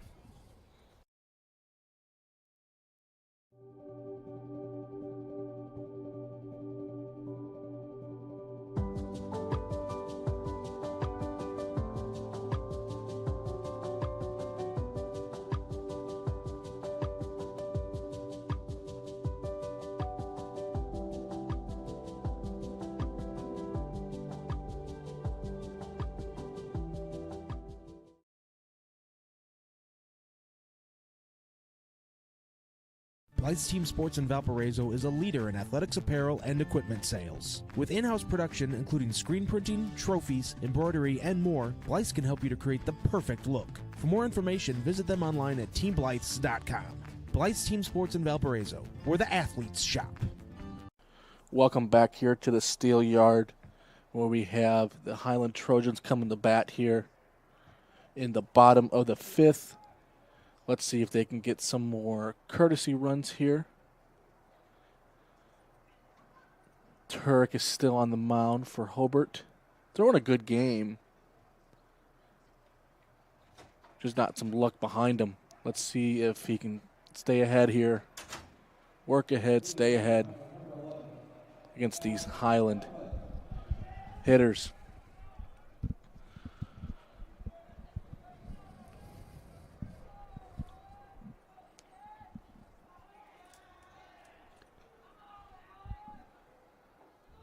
First pitch into Havlin, taken for a ball. Michael Brenner, Nate Ramian alongside. Nathan Laird to my right. Justin Cole doing the camera work here today, doing a fine job. This one on the ground, foul. See, Bogner didn't even try to get it that time. Nope. Smart man. 1-1 the count on the leadoff hitter, Havlin, who's 1 for 1. Scored 2 runs, though. He's got a double and a walk. And he's advanced twice, both on an error and a wild pitch in the game. 1-1. Fouled back to the screen, 1-2. One of the nice things about the Highland lineup today is a lot of their productivity has been from the middle to bottom of their order. Yep. And that's always something the coach strives for, is have it spread out. You don't want just the top to do something. But if the top's having a bad day, you have trust in the bottom guys to pick up the slack a little bit. Yeah, if you really have a full, complete lineup from top to bottom, there is so much that can be done with the lineup and the way that you manipulate it a little bit, and maybe put some power hitters a little bit lower in the lineup to let guys get on. If you have a lot of guys that can get on base, this one gets through for a leadoff hit for Hovland, so he's 2 for 2 today. And, of course, if you have a guy at the top of your lineup when the bottom guys are getting on that can hit an inside-the-park grand slam, that's that ideal. Makes it all that's the ideal. Easier, right? Yeah, it helps out a little bit. And when you're related to the coach as well, that's even more fun. Might know the guy.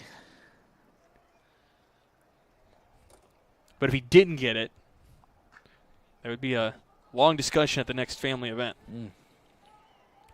Or an interesting car ride home. Because then you could have played on this one. A bunt put down by Gordon, fielded by the third baseman. There is nobody at third base. They throw to first, and it is going to be an open bag at third to allow Hovland to get all the way to third. That's just a defensive miscue by Hobart there. Everyone kind of going for the ball. And we got the replay here coming up.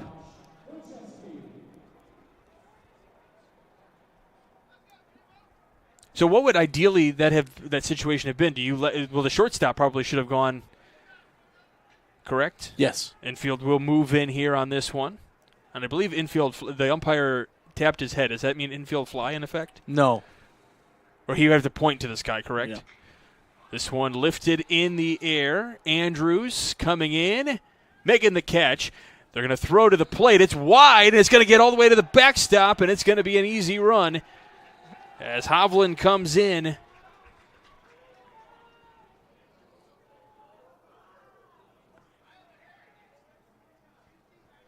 Again, I doubt his goal there was to score, but you make it look like you're going to score going off hard the bag there, because he's just right on the outside of the right in the grass there. That's Right. not a far throw. No. He just airmailed that. He did. Well, you could see he was winding up to make Sure. a big throw, and you could tell it was going to be wide of the bag, and then it just airmailed over everybody here.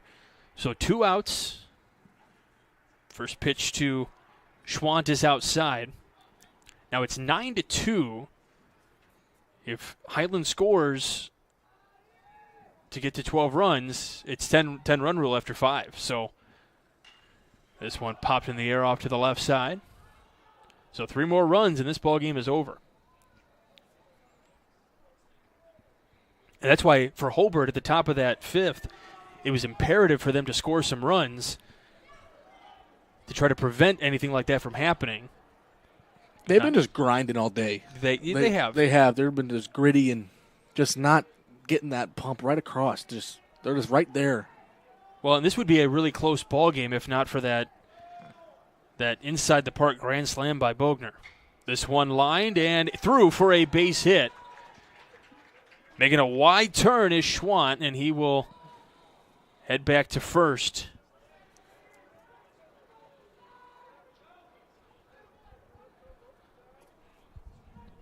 So runner on first, 2 outs. 1 run has already scored. We've seen a couple of sacrifices here in the inning. One by Gordon, sacrificing the runner to get to second, and then leaving third base wide open. Then the sacrifice fly from Majeski, scoring that 9th run. And now Schwant with a leadoff single. That one comes over the head of Bogner.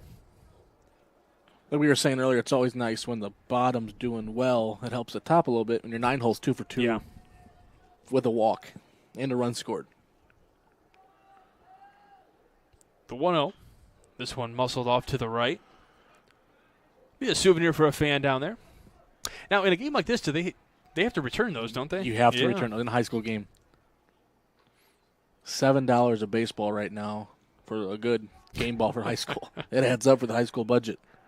And that's one of the things about the Railcats challenge here is this one lined and caught by the third baseman, Stafford.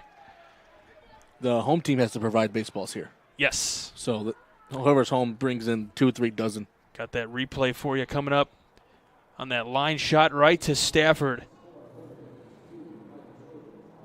Take a look at this stab here. Really nice play as he elevated and got up in the air to get that one. We'll step aside, though. We're going to the 6th. You're watching Game Night on the Region Sports Network, the only game in town. Top reasons to work at Strack and Van Til. Many opportunities to grow. Flexible hours. Outstanding benefits like paid vacation time and holidays. Enjoy health benefits in a 401k plan. I always feel like I'm part of the team. Premium and competitive pay. The sign-on and referral bonuses help to find the perfect talent. Text STRAX to 97211 to apply today, or visit our site at strackandventil.com/careers. Nobody else will give you the opportunities that we do. Hi, I'm Crowell Company's Lantern Man. I'll cover your motorcycle. I'll be with you on the water. I'll be with you on the snow. I'll cover your insurance needs wherever you go. I'll be at Crowell Agency from 9 a.m. to 9 p.m. As Crowell Company's Lantern Man, I'm your insurance superhero. Crowell Companies, the insurance professionals in Highland, Maryville, and Michigan City. Welcome back to Game Night here on the Region Sports Network. Top of the 6th inning here from the Steelyard. Michael Brenner, Nate Ramian alongside. Trojans lead it 9-2 as we begin the 6th. It'll be Kyle Frederick digging in, try to get a rally going here for the Brickies. First pitch to him is low for a ball.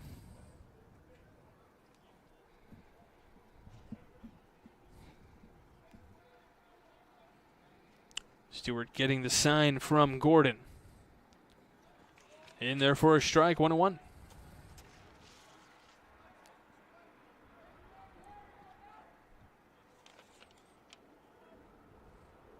So one skips in the dirt now. 2-1. Stewart has he's really pitched a good game. Only the 2 runs scored. Really only the 2 hits allowed, but a little erratic in terms of throws a little bit, and he's missing some, and you can tell there's a little frustration mounting for him. Again, this is the third time through the lineup here. Is that one missing? He's really missing that command, and with the temperatures dropping, I wonder if the grip is becoming an issue for him.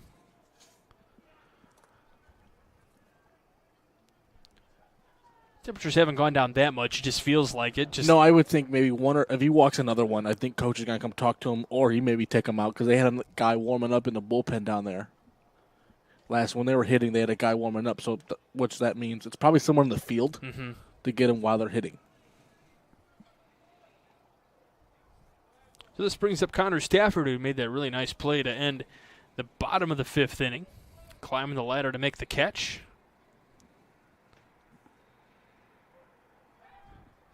Check on the runner at first.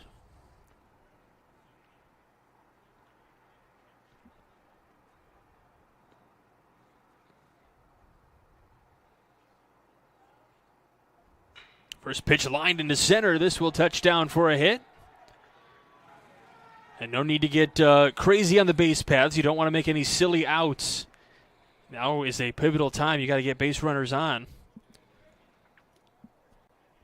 Look like Frederick was just kind of making that wide turn around second. Just got to be smart on the base paths right now. You need all the runs you can get, and that starts with base runners. If Hobart on defense can take back 1 or 2 at bats, they're in this ballgame. Yeah. Like a little cutoff here, that overthrow from center field in, that's another run. All those little things are starting to add up here because they're hitting the ball really well. And they have been all game. Yeah. They have been making solid contact. It's just the defense for Highland has been really, really good.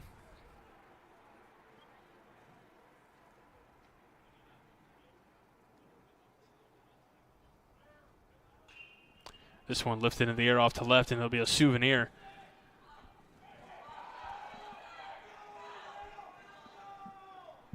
We got a lot of people excited about that foul ball. Sure. All excited to turn it back in. Yeah. Used to be. Unless they're screaming for Cameron Gonzalez here. That may have been it. Pitches upstairs, 2-1. You should be able to turn it in and go get like a treat ticket or something, like some popcorn or something. Well, it used to be, you used to be able to get like some kind of a token or something to get something at the concession stand or a piece of bubble gum or something. Some chicken fingers back here. Ooh, this one line down the left field line. It'll be into the patio out of play here.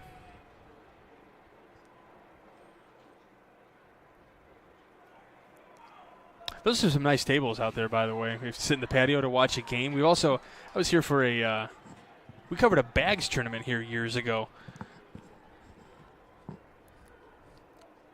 My partner and I, as he was helping me with the camera work, we did not fare so well in the tournament. No? No. A little quick.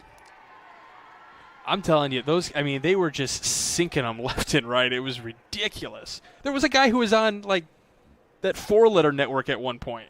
You know what? It's kind of silly. Are we allowed to talk about other networks on here? There is a guy. I can see. There's a couple guys from the area that are, like, number 1, 2 in the country. Are there? Seriously? I'm dead serious. He actually did a halftime show at one of the PCC basketball games this year. That counts, yes. Okay.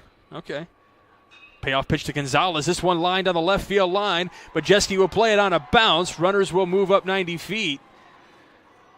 What a good play by Majeski out there in the left to really cut that one off to prevent a run from scoring. So now you got the bases loaded with no outs, but it could have been first and second with another run scored. So as of right now, Majeski has saved a run. That was a really nice play out in left. Yeah, he did a really good job of giving a good angle on to break that down and saving a run here. But it looks like we're going to have a pitching change. So Stewart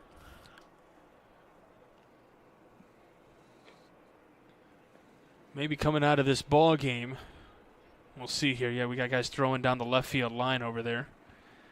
Can't see the number. I can tell you that with that bags tournament that we had, as we're back here, for that bags tournament, there was a guy that I saw there, and I had recognized him, and it was a guy that had been at another establishment that I was at that allowed, Sure. bags to be played, and I saw the guy, and he was faking like he wasn't going to make them, and then he asked me, do you want to play for money, and I'm like, I'm not. No, I'm good. He kind of deked you a little bit. He got me a little bit. Then I see him at this tournament. He's sinking him left and right, and I'm like, man, I would have lost however much. I think he's at like $100. I'm like, well, first off, I'm a school teacher. I don't have $100. Of course, that was when I was fresh in college, so I really didn't have any money then. Now you do, though. You're getting there. I got a few more. Yeah, making it rain. Making it rain. So still no pitching change. Stewart's still out there.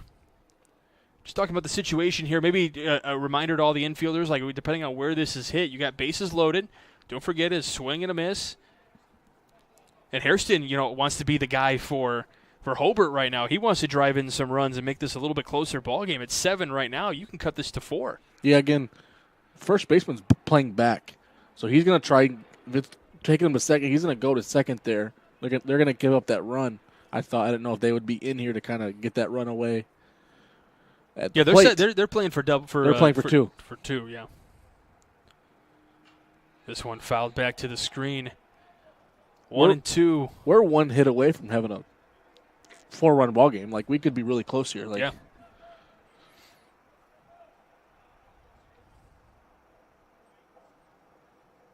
That one missing outside. Gordon doing a really nice job back there stopping these balls because he could easily get away. One bad extra little hop, and this gets away, and another run score, and everybody else moves up 90 feet. 2-2. This one popped up. That'll go behind us. When you know your catcher's giving it his all, and that makes your confidence so much higher, stronger, everything, because you can throw that ball in the dirt, they're going to block it up. 2-2. Chopped on the ground, rolled to third base, and there is not going to be a play anywhere. It's a single for Hairston, and another run comes across the board. Base is still loaded, nobody out. He just hit it where no one was. I mean, it was a slow roller. And are they saying foul ball? What's going on here? Yeah, they're saying a foul ball. A foul. Oh, no. Oh, Hobart fans. Oh, my. Nathan has drawn up the replay right now. Yeah, but here's the thing for the umpire. I already wrote it down in my scorebook, and I write in pen, so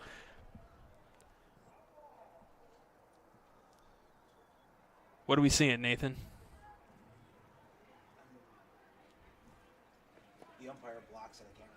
No, we're blaming the umpire now. Okay. Just being like a normal fan. Okay, that couldn't have been a. Did it hit? Maybe his left foot. I say, did it hit an extremity first? Because there's no way. I mean, that was in the grass. This one fouled back to the screen. I mean, based on that, it's in the grass, is it not? And it never bounces. I'm also a little offended that nobody came up and signaled to us what's going on. Yeah. They should be very considerate toward us. This one lined, and it's going to be to the shortstop. They throw to second for 1. He drops it! He's safe! It's not on the exchange, they say. This is what we need. And so Bogner is going to come back out and ask for an explanation. Was it on the exchange? And he's asking the home plate umpire for time. If not, it's another infield single. This is when we need Gene Sterytor. Yeah. How long until baseball gets rules analysts? When is that going to be a thing? Who is it going to be? Joe West? Ooh. I don't know if people want to hear from the Cowboy. Hey, the Cowboy. I heard he can sing, though. The Cowboy's been around, though. I heard he can sing. Soon enough, the way baseball is going to be a robot soon. Yeah, see, I'm not a fan of that. Because then before you know it, it's going to be like robot announcers, and then I'm just going to be sitting at home, and that's not going to be nearly as fun. So it looks like Stewart is out of the game. He's going out to the outfield. What is the number we got here? 28. That is Kyle Stacy that's going to get on the bump for the Trojans. So we're gonna keep it right here. I guess we're not. This is my signal whenever I want to ask the producer, are we going to a break? I always ask, are we going to break? No, apparently we're not. We're going to keep it right here. And so that's another infield hit. So that run did score, so I don't have to worry about That was still Hairston batting, right? Mm-hmm. Okay, so basically I'm going to keep everything that I had before, but Nothing there is an out, changed. and there's no out at second. That's the same thing. Well, I guess it's a fielder's choice. Sure. So it's not a hit, but it's still an RBI. Well, now I got to take one away. Hold on. Let's see. One. I got two. Two in the fifth. Two. No, like for the game. Two. Well, because that one in the fourth we changed from a hit to an error. Because there was a hit by pitch, there was that error. I have two in the fifth. Yep, that's it. No, now I have four. I'm sorry, I wasn't counting the runs in the sixth. Four. I have four. Correct. You're My right. apologies, sir. This is math. I don't. Jeez. Just math. Coming from the guy with the computer here. You're doing math on camera. Are we still on? Yeah, absolutely. Okay. Well, that's all right. All right. So that steam that you did see, you couldn't see the steam actually because of the headset, but Let's talk about Kyle Stacy, though. Yeah, you got the numbers right there. This will be his third appearance of the year. 12 innings pitched, given up 6 hits, 2 runs, 2 earned runs, 4 walks to 23 strikeouts with a 1.17 ERA. And I want to tell you that we have a batter here, number 25. I don't have a name for the young man, so player to be named. Not on the roster that we received, unfortunately. It could just be a change. I mean, it could be just a number change, a runner hold. So bases loaded, by the way. No outs. 1 run is already in. It's a 9-3 ball game. This is Mystery Man. Just player to be named later. That's that's the baseball reference, right? There's no cash considerations involved here. That pitch in there for a strike from Stacy.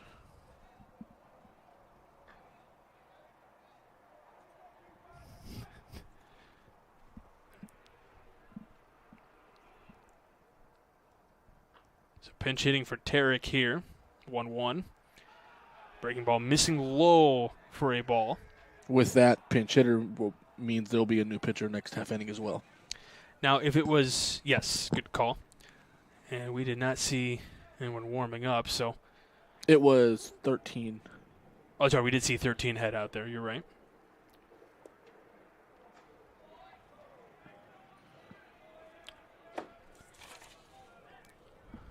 Oh, let's take a look here. Nathan's got.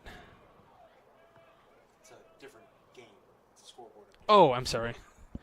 Shrek and Van Til hometown scoreboard update for you. I was like, wait a minute, these are not the two teams that are playing. I was like, wait a minute. Yeah, go ahead and put me on camera now. It's a late night. All right, Ileana beats Griffith 10-2. We talked about Ileana earlier today. They are a really, really good ball club over there. Did we have a loose? Yeah, loose the ball got baseball out? away from the bullpen. Okay.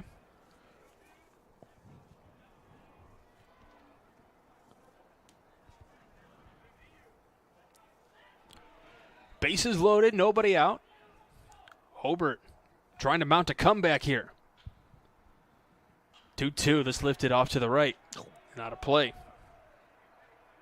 I wonder if a car ever got hit by a ball. You know, I've worried about that when they go out to the left because I'm parked out to the left, so. That's why I went a car in front of me, then mine. That's a good call. Wanting time, didn't get the call time, and now rung up for called strike 3. That's a bad break. 8th strikeout of the night of Hobart hitters, but man, oh man, he's calling time at the plate. Umpire doesn't grant it, and then you get caught looking for called strike 3. You got to say it, though. I mean, yeah. Well, it was already, I mean, you got to keep both hands Stacey on the was already bat. kind of in the windup. You got to, yeah. Ben Sullivan now at the dish. First pitch to him, breaking ball that misses inside. 1-0. So still a chance to get a couple of runs here. You don't have to get them all back here, but you're losing time. High school game's only 7 innings. We're in the top of the 6th.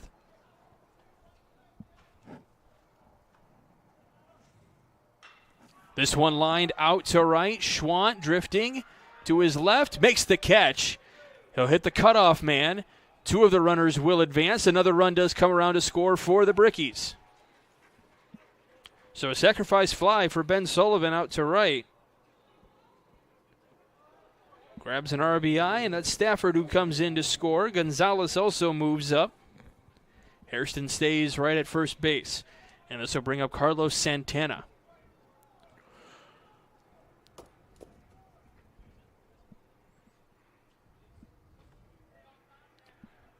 Catcher Gordon putting some signs out there. 2 away here in the inning now. Santana 0 for 1 with a walk back in the 5th.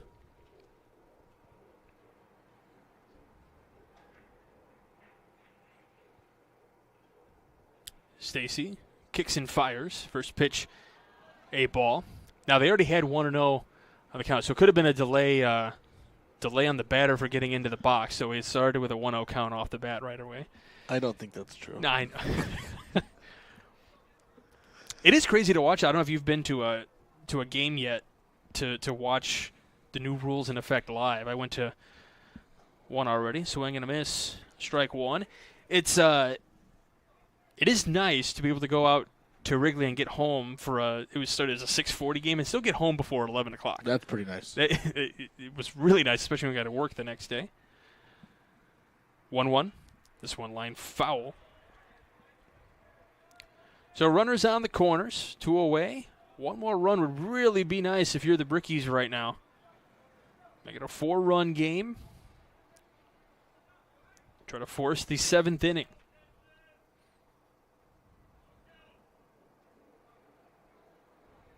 This one missing just outside for a ball, 2-2. And you can hear, I don't know if you can hear the Highland fans, but they definitely wanted that one. And I think some of the Hobart fans were even screaming, really nice take there by Santana.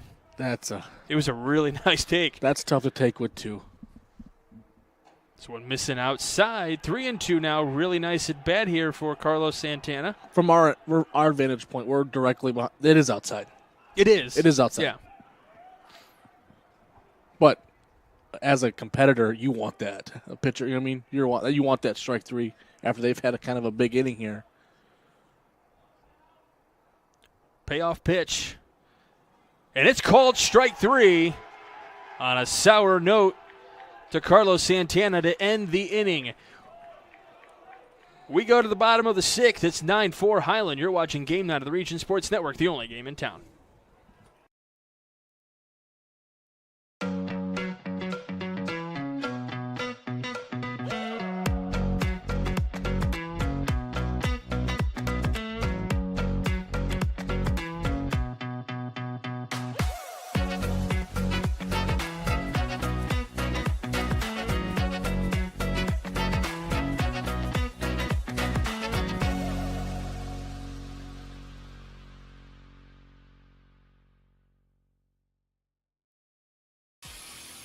From schools to stadiums, hospitals and bridges, everywhere you look, union carpenters are building Indiana.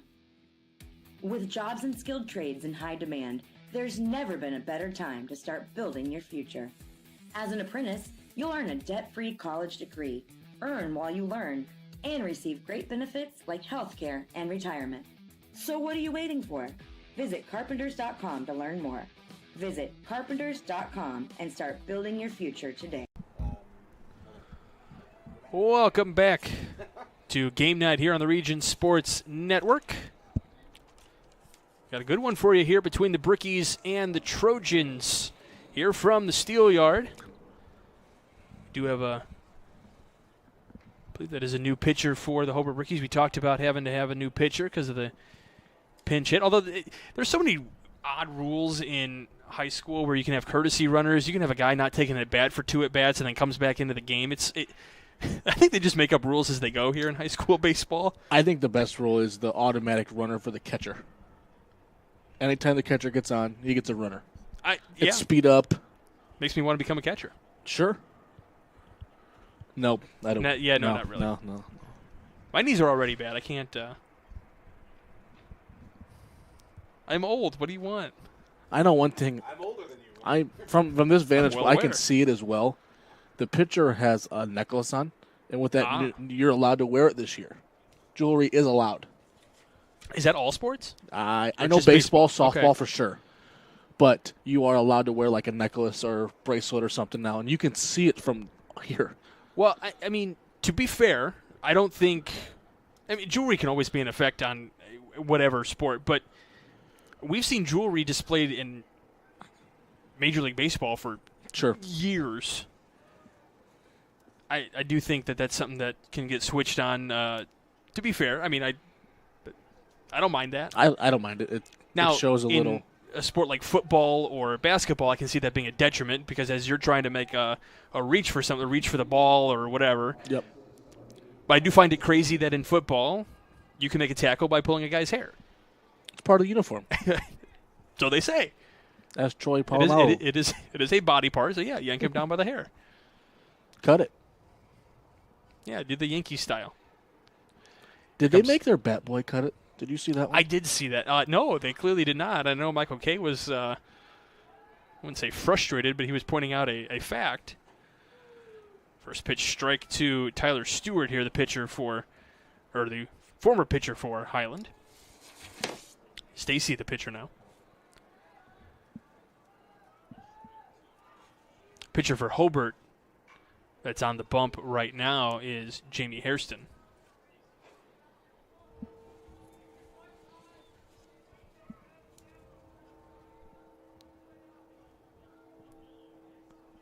So who's at second now? Because he was the second baseman. Who's on first? Swing and a miss. Strike 3. Really nice pitch there from Hairston. Number 25, Nathan says, which is that player to be named later. Dum dum dum. Which if it's if it's 26 on our roster, that's Andrew Burris. Little check swing foul for Sean Harder. Aiden Leonard, number 25. See, we have him listed as number 12, so we'll change that promptly. Most times they have maybe different uniforms home and away. I have noticed that. But most of the time for baseball, it's the same. Well, so now it's no longer player to be named. It is now Aiden Leonard, so he is at second. But yeah, why don't we get crazy with the road and 1-1 count here. Breaking ball missing inside to Harder, who is 1 for 3 today. Different athletic programs, maybe depending on when they purchase new uniforms, sizing and stuff like that. Yeah, the sizing I figure is what is going to be the big difference. Some programs I know allow their seniors to buy it. Makes sense. This one skips in the dirt, 3-1.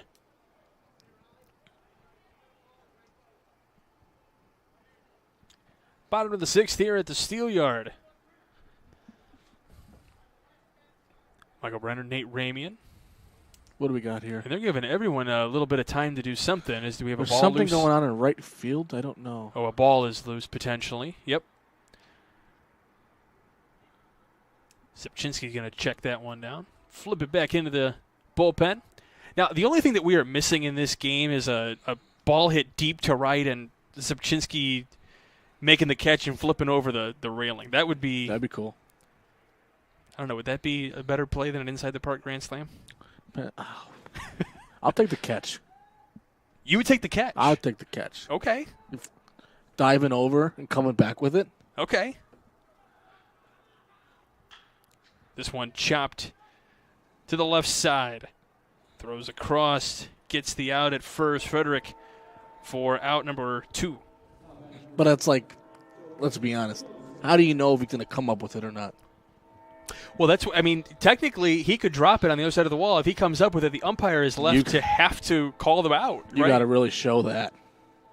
And the guys in the bullpen are going to help you out because those are your guys. Yeah. They give you a different I do ball. not see a police officer there to help him out, though, like they have at Fenway. The police officer's in the first base dugout. Yeah. Coach. Was that Torrey Hunter that did that at Fenway that I'm thinking of? George Leotis at the dish. I'm not. I remember in the postseason it was a big to-do. We got more guys out onto the field out there on the warning track. This one pitched inside. I feel like we're in Milwaukee with the runner. Or was that Milwaukee? Where's with the sausages? No, the Blaze. What's that? Oh, that's Truist Park with Atlanta. Yeah, Atlanta. He's running down. The freeze. The freeze. Calling time out there. The home plate umpire just noticed that the young man out and right just went back into the bullpen. He's only been, out there for a good couple seconds already. Gosh, some of those are really funny to watch against the freeze. It's 2-0 on Leosis. Who is the freeze? To be honest with you, I don't know the man's name. It's really funny, though, to watch some of the patrons that run across the warning track that think that they have it, and they start lifting their arms in the air, chest bumping, and all of a sudden he just comes from out of nowhere, and then guys go flat on their face. In there for a strike. Kind of resembles Rico a little bit. Well, the stumbling would have happened way earlier in the... Oh. My bad. And there's a walk issued to Leosis. Now, see, he's not even here to defend himself. That's just mean. That's okay. He gives it, though. You know what I would love to see Rico do is, I mentioned this at the Whiting Parade, but the little Shriners, little moped car things, that would be phenomenal. This one, a little flare out past second. It'll be a touch of second by Leonard.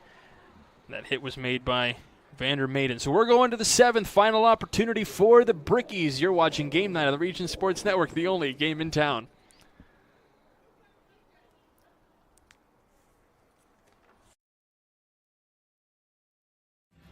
Thinking about what to do after high school? Consider a career with Boilermakers Local 374. As a Boilermaker apprentice, you'll earn while you learn. We offer excellent wages and benefits, and as part of our no-cost hands-on apprenticeship program, you'll learn from the best in state-of-the-art training centers and on the job. Become a union Boilermaker and get on your way to a great career. Find out more, visit www.local374.org or call 219-845-1000. With electrical services from Economy Electric Heating and Cooling, you can radiate the perfect amount of light and energy into your home. From rewiring and code upgrades to ceiling fans, lighting, security, and more, Economy Electric Heating and Cooling's trained electricians will make sure you can enjoy your home on full power all the time. For a free estimate on electrical work, call Economy Electric Heating and Cooling at 219-923-4441, and you can visit them on the web at 4ajobdoneright.com. That's the number 4ajobdoneright.com.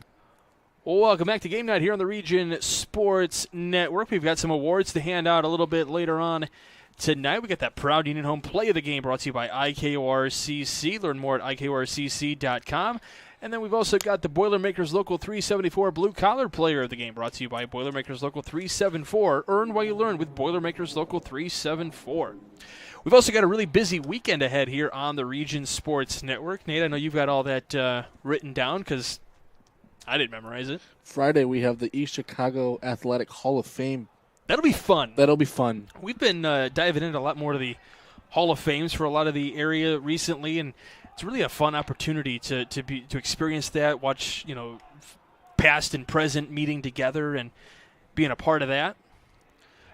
Leading off for the Brickies here to start the 7th is their leadoff hitter, Javon Andrews, who swings and misses at the first pitch. There's so much history up here in the northern region.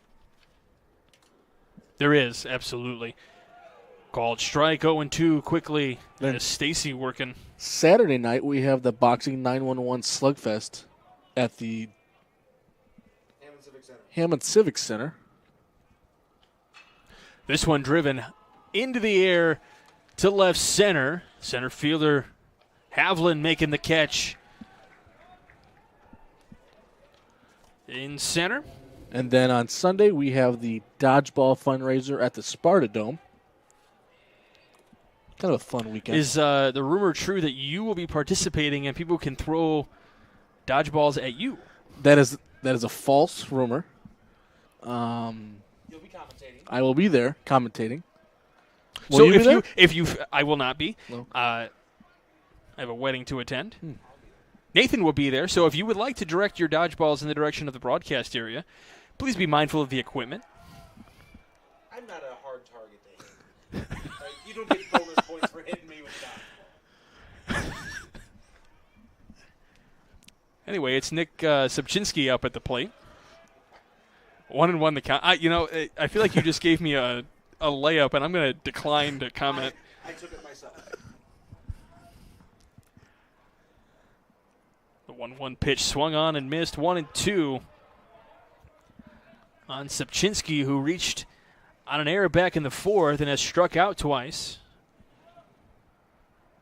1-2. Swung on and missed. He's been a strikeout victim 3 times now. That is the 10th strikeout of Hobart hitters today.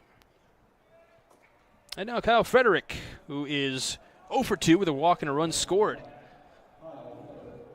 And according to the board, there's already 3 outs. Just trying to rush out of here. He looked at the clock. First pitch, missing for a ball.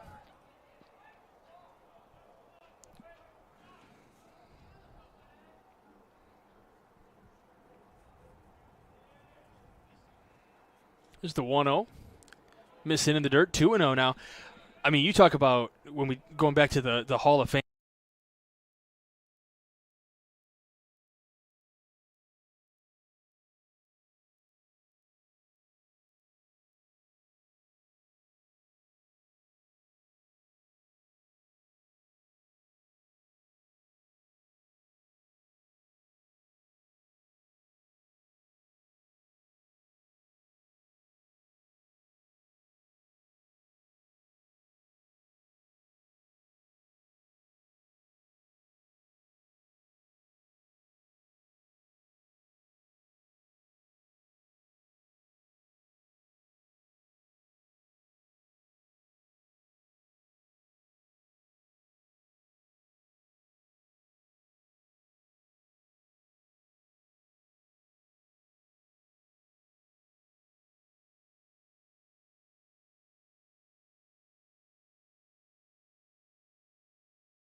We got to buckle down and get that third right away. You can't let teams hang around with 2 outs and they get some confidence in them.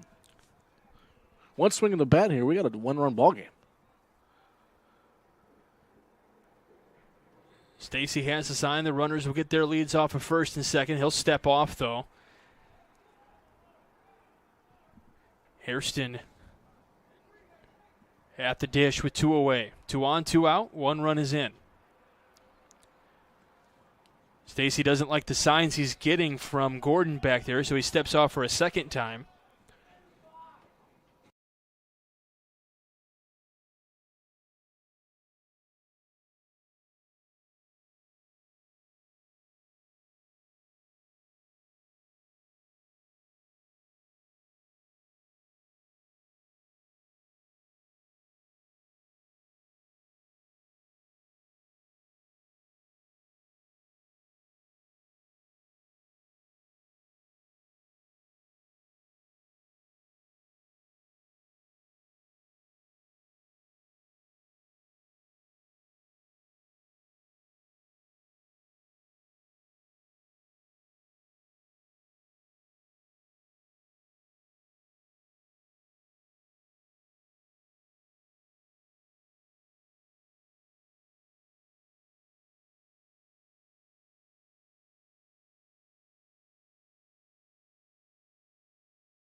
unhittable. They didn't get a hit until the 5th inning when they kind of started to score some runs and get some other hard contact. But, yeah, Stewart had a really good game on the bump for the Trojans today. Let's take a look at the proud Union home play of the game, brought to you by IKORCC, the Indiana-Kentucky Ohio Regional Council of Carpenters. I would say that Bogner in the park grand slam to the right field corner is going to do it. You know, I don't know if any other plays would beat an inside the park grand slam. Yeah, not sure what could beat that right now, honestly. No, yeah, the inside the park grand slam in the 3rd. And we talked about, and we saw it here in the top of the 9th inning, you get the 2 outs and then you kind of get a little complacent, some walks, some hits, and that's what happened in the 3rd. You had 2 quick outs and then a walk, single, walk, inside the park grand slam, down the right field line, kind of skidded out to the wall. It just allowed him, as he was hustling the entire way. It was a really impressive play. Yeah, it was a really good job. It sounds silly. When you practice running the bases, you never really think, man, I got to run a grand slam. I got to run all 4 bases at once. Like sprinting, that's tough to do. Yeah, trying to get around all those bases, not easy to do. I would have needed an oxygen tank by the end of that one. All right, let's go ahead and take a look at the Boilermakers Local 374 Blue Collar Player of the Game, brought to you by Boilermakers Local 374. Earn while you learn with Boilermakers Local 374.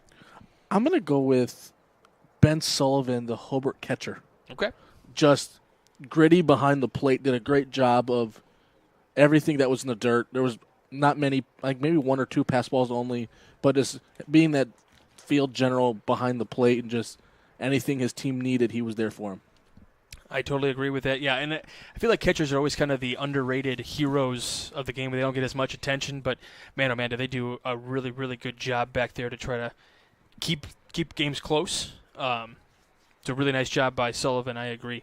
All right, executive producer Chris Ramirez, coordinating producer Nathan Laird, your broadcast crew, myself, Michael Brenner, along with Nate Ramey and Justin Cole, doing a great job on the camera. He was battling the elements out there in the windy cold while we were kind of snug here in the press box a little bit. We had a little less wind than he did. Of course, Nathan doing a great job on production. Anthony Giamacco, the GM for the South Shore Railcats, big thanks to him for letting us have a great location to be able to broadcast here tonight. And then, of course, to Trent Howard and John Bogner, the head coaches for Hobart and Highland, respectively. Appreciate all their helps. And, of course, the viewers on Facebook, YouTube, and regionsports.com. Without all of you, we wouldn't be able to do what we do, so thank you very much. For the final time, Highland wins it 9-5 over the Brickies. They'll go again tomorrow over at Hobart. You've been watching Game Night here on the Region Sports Network, the only game in town.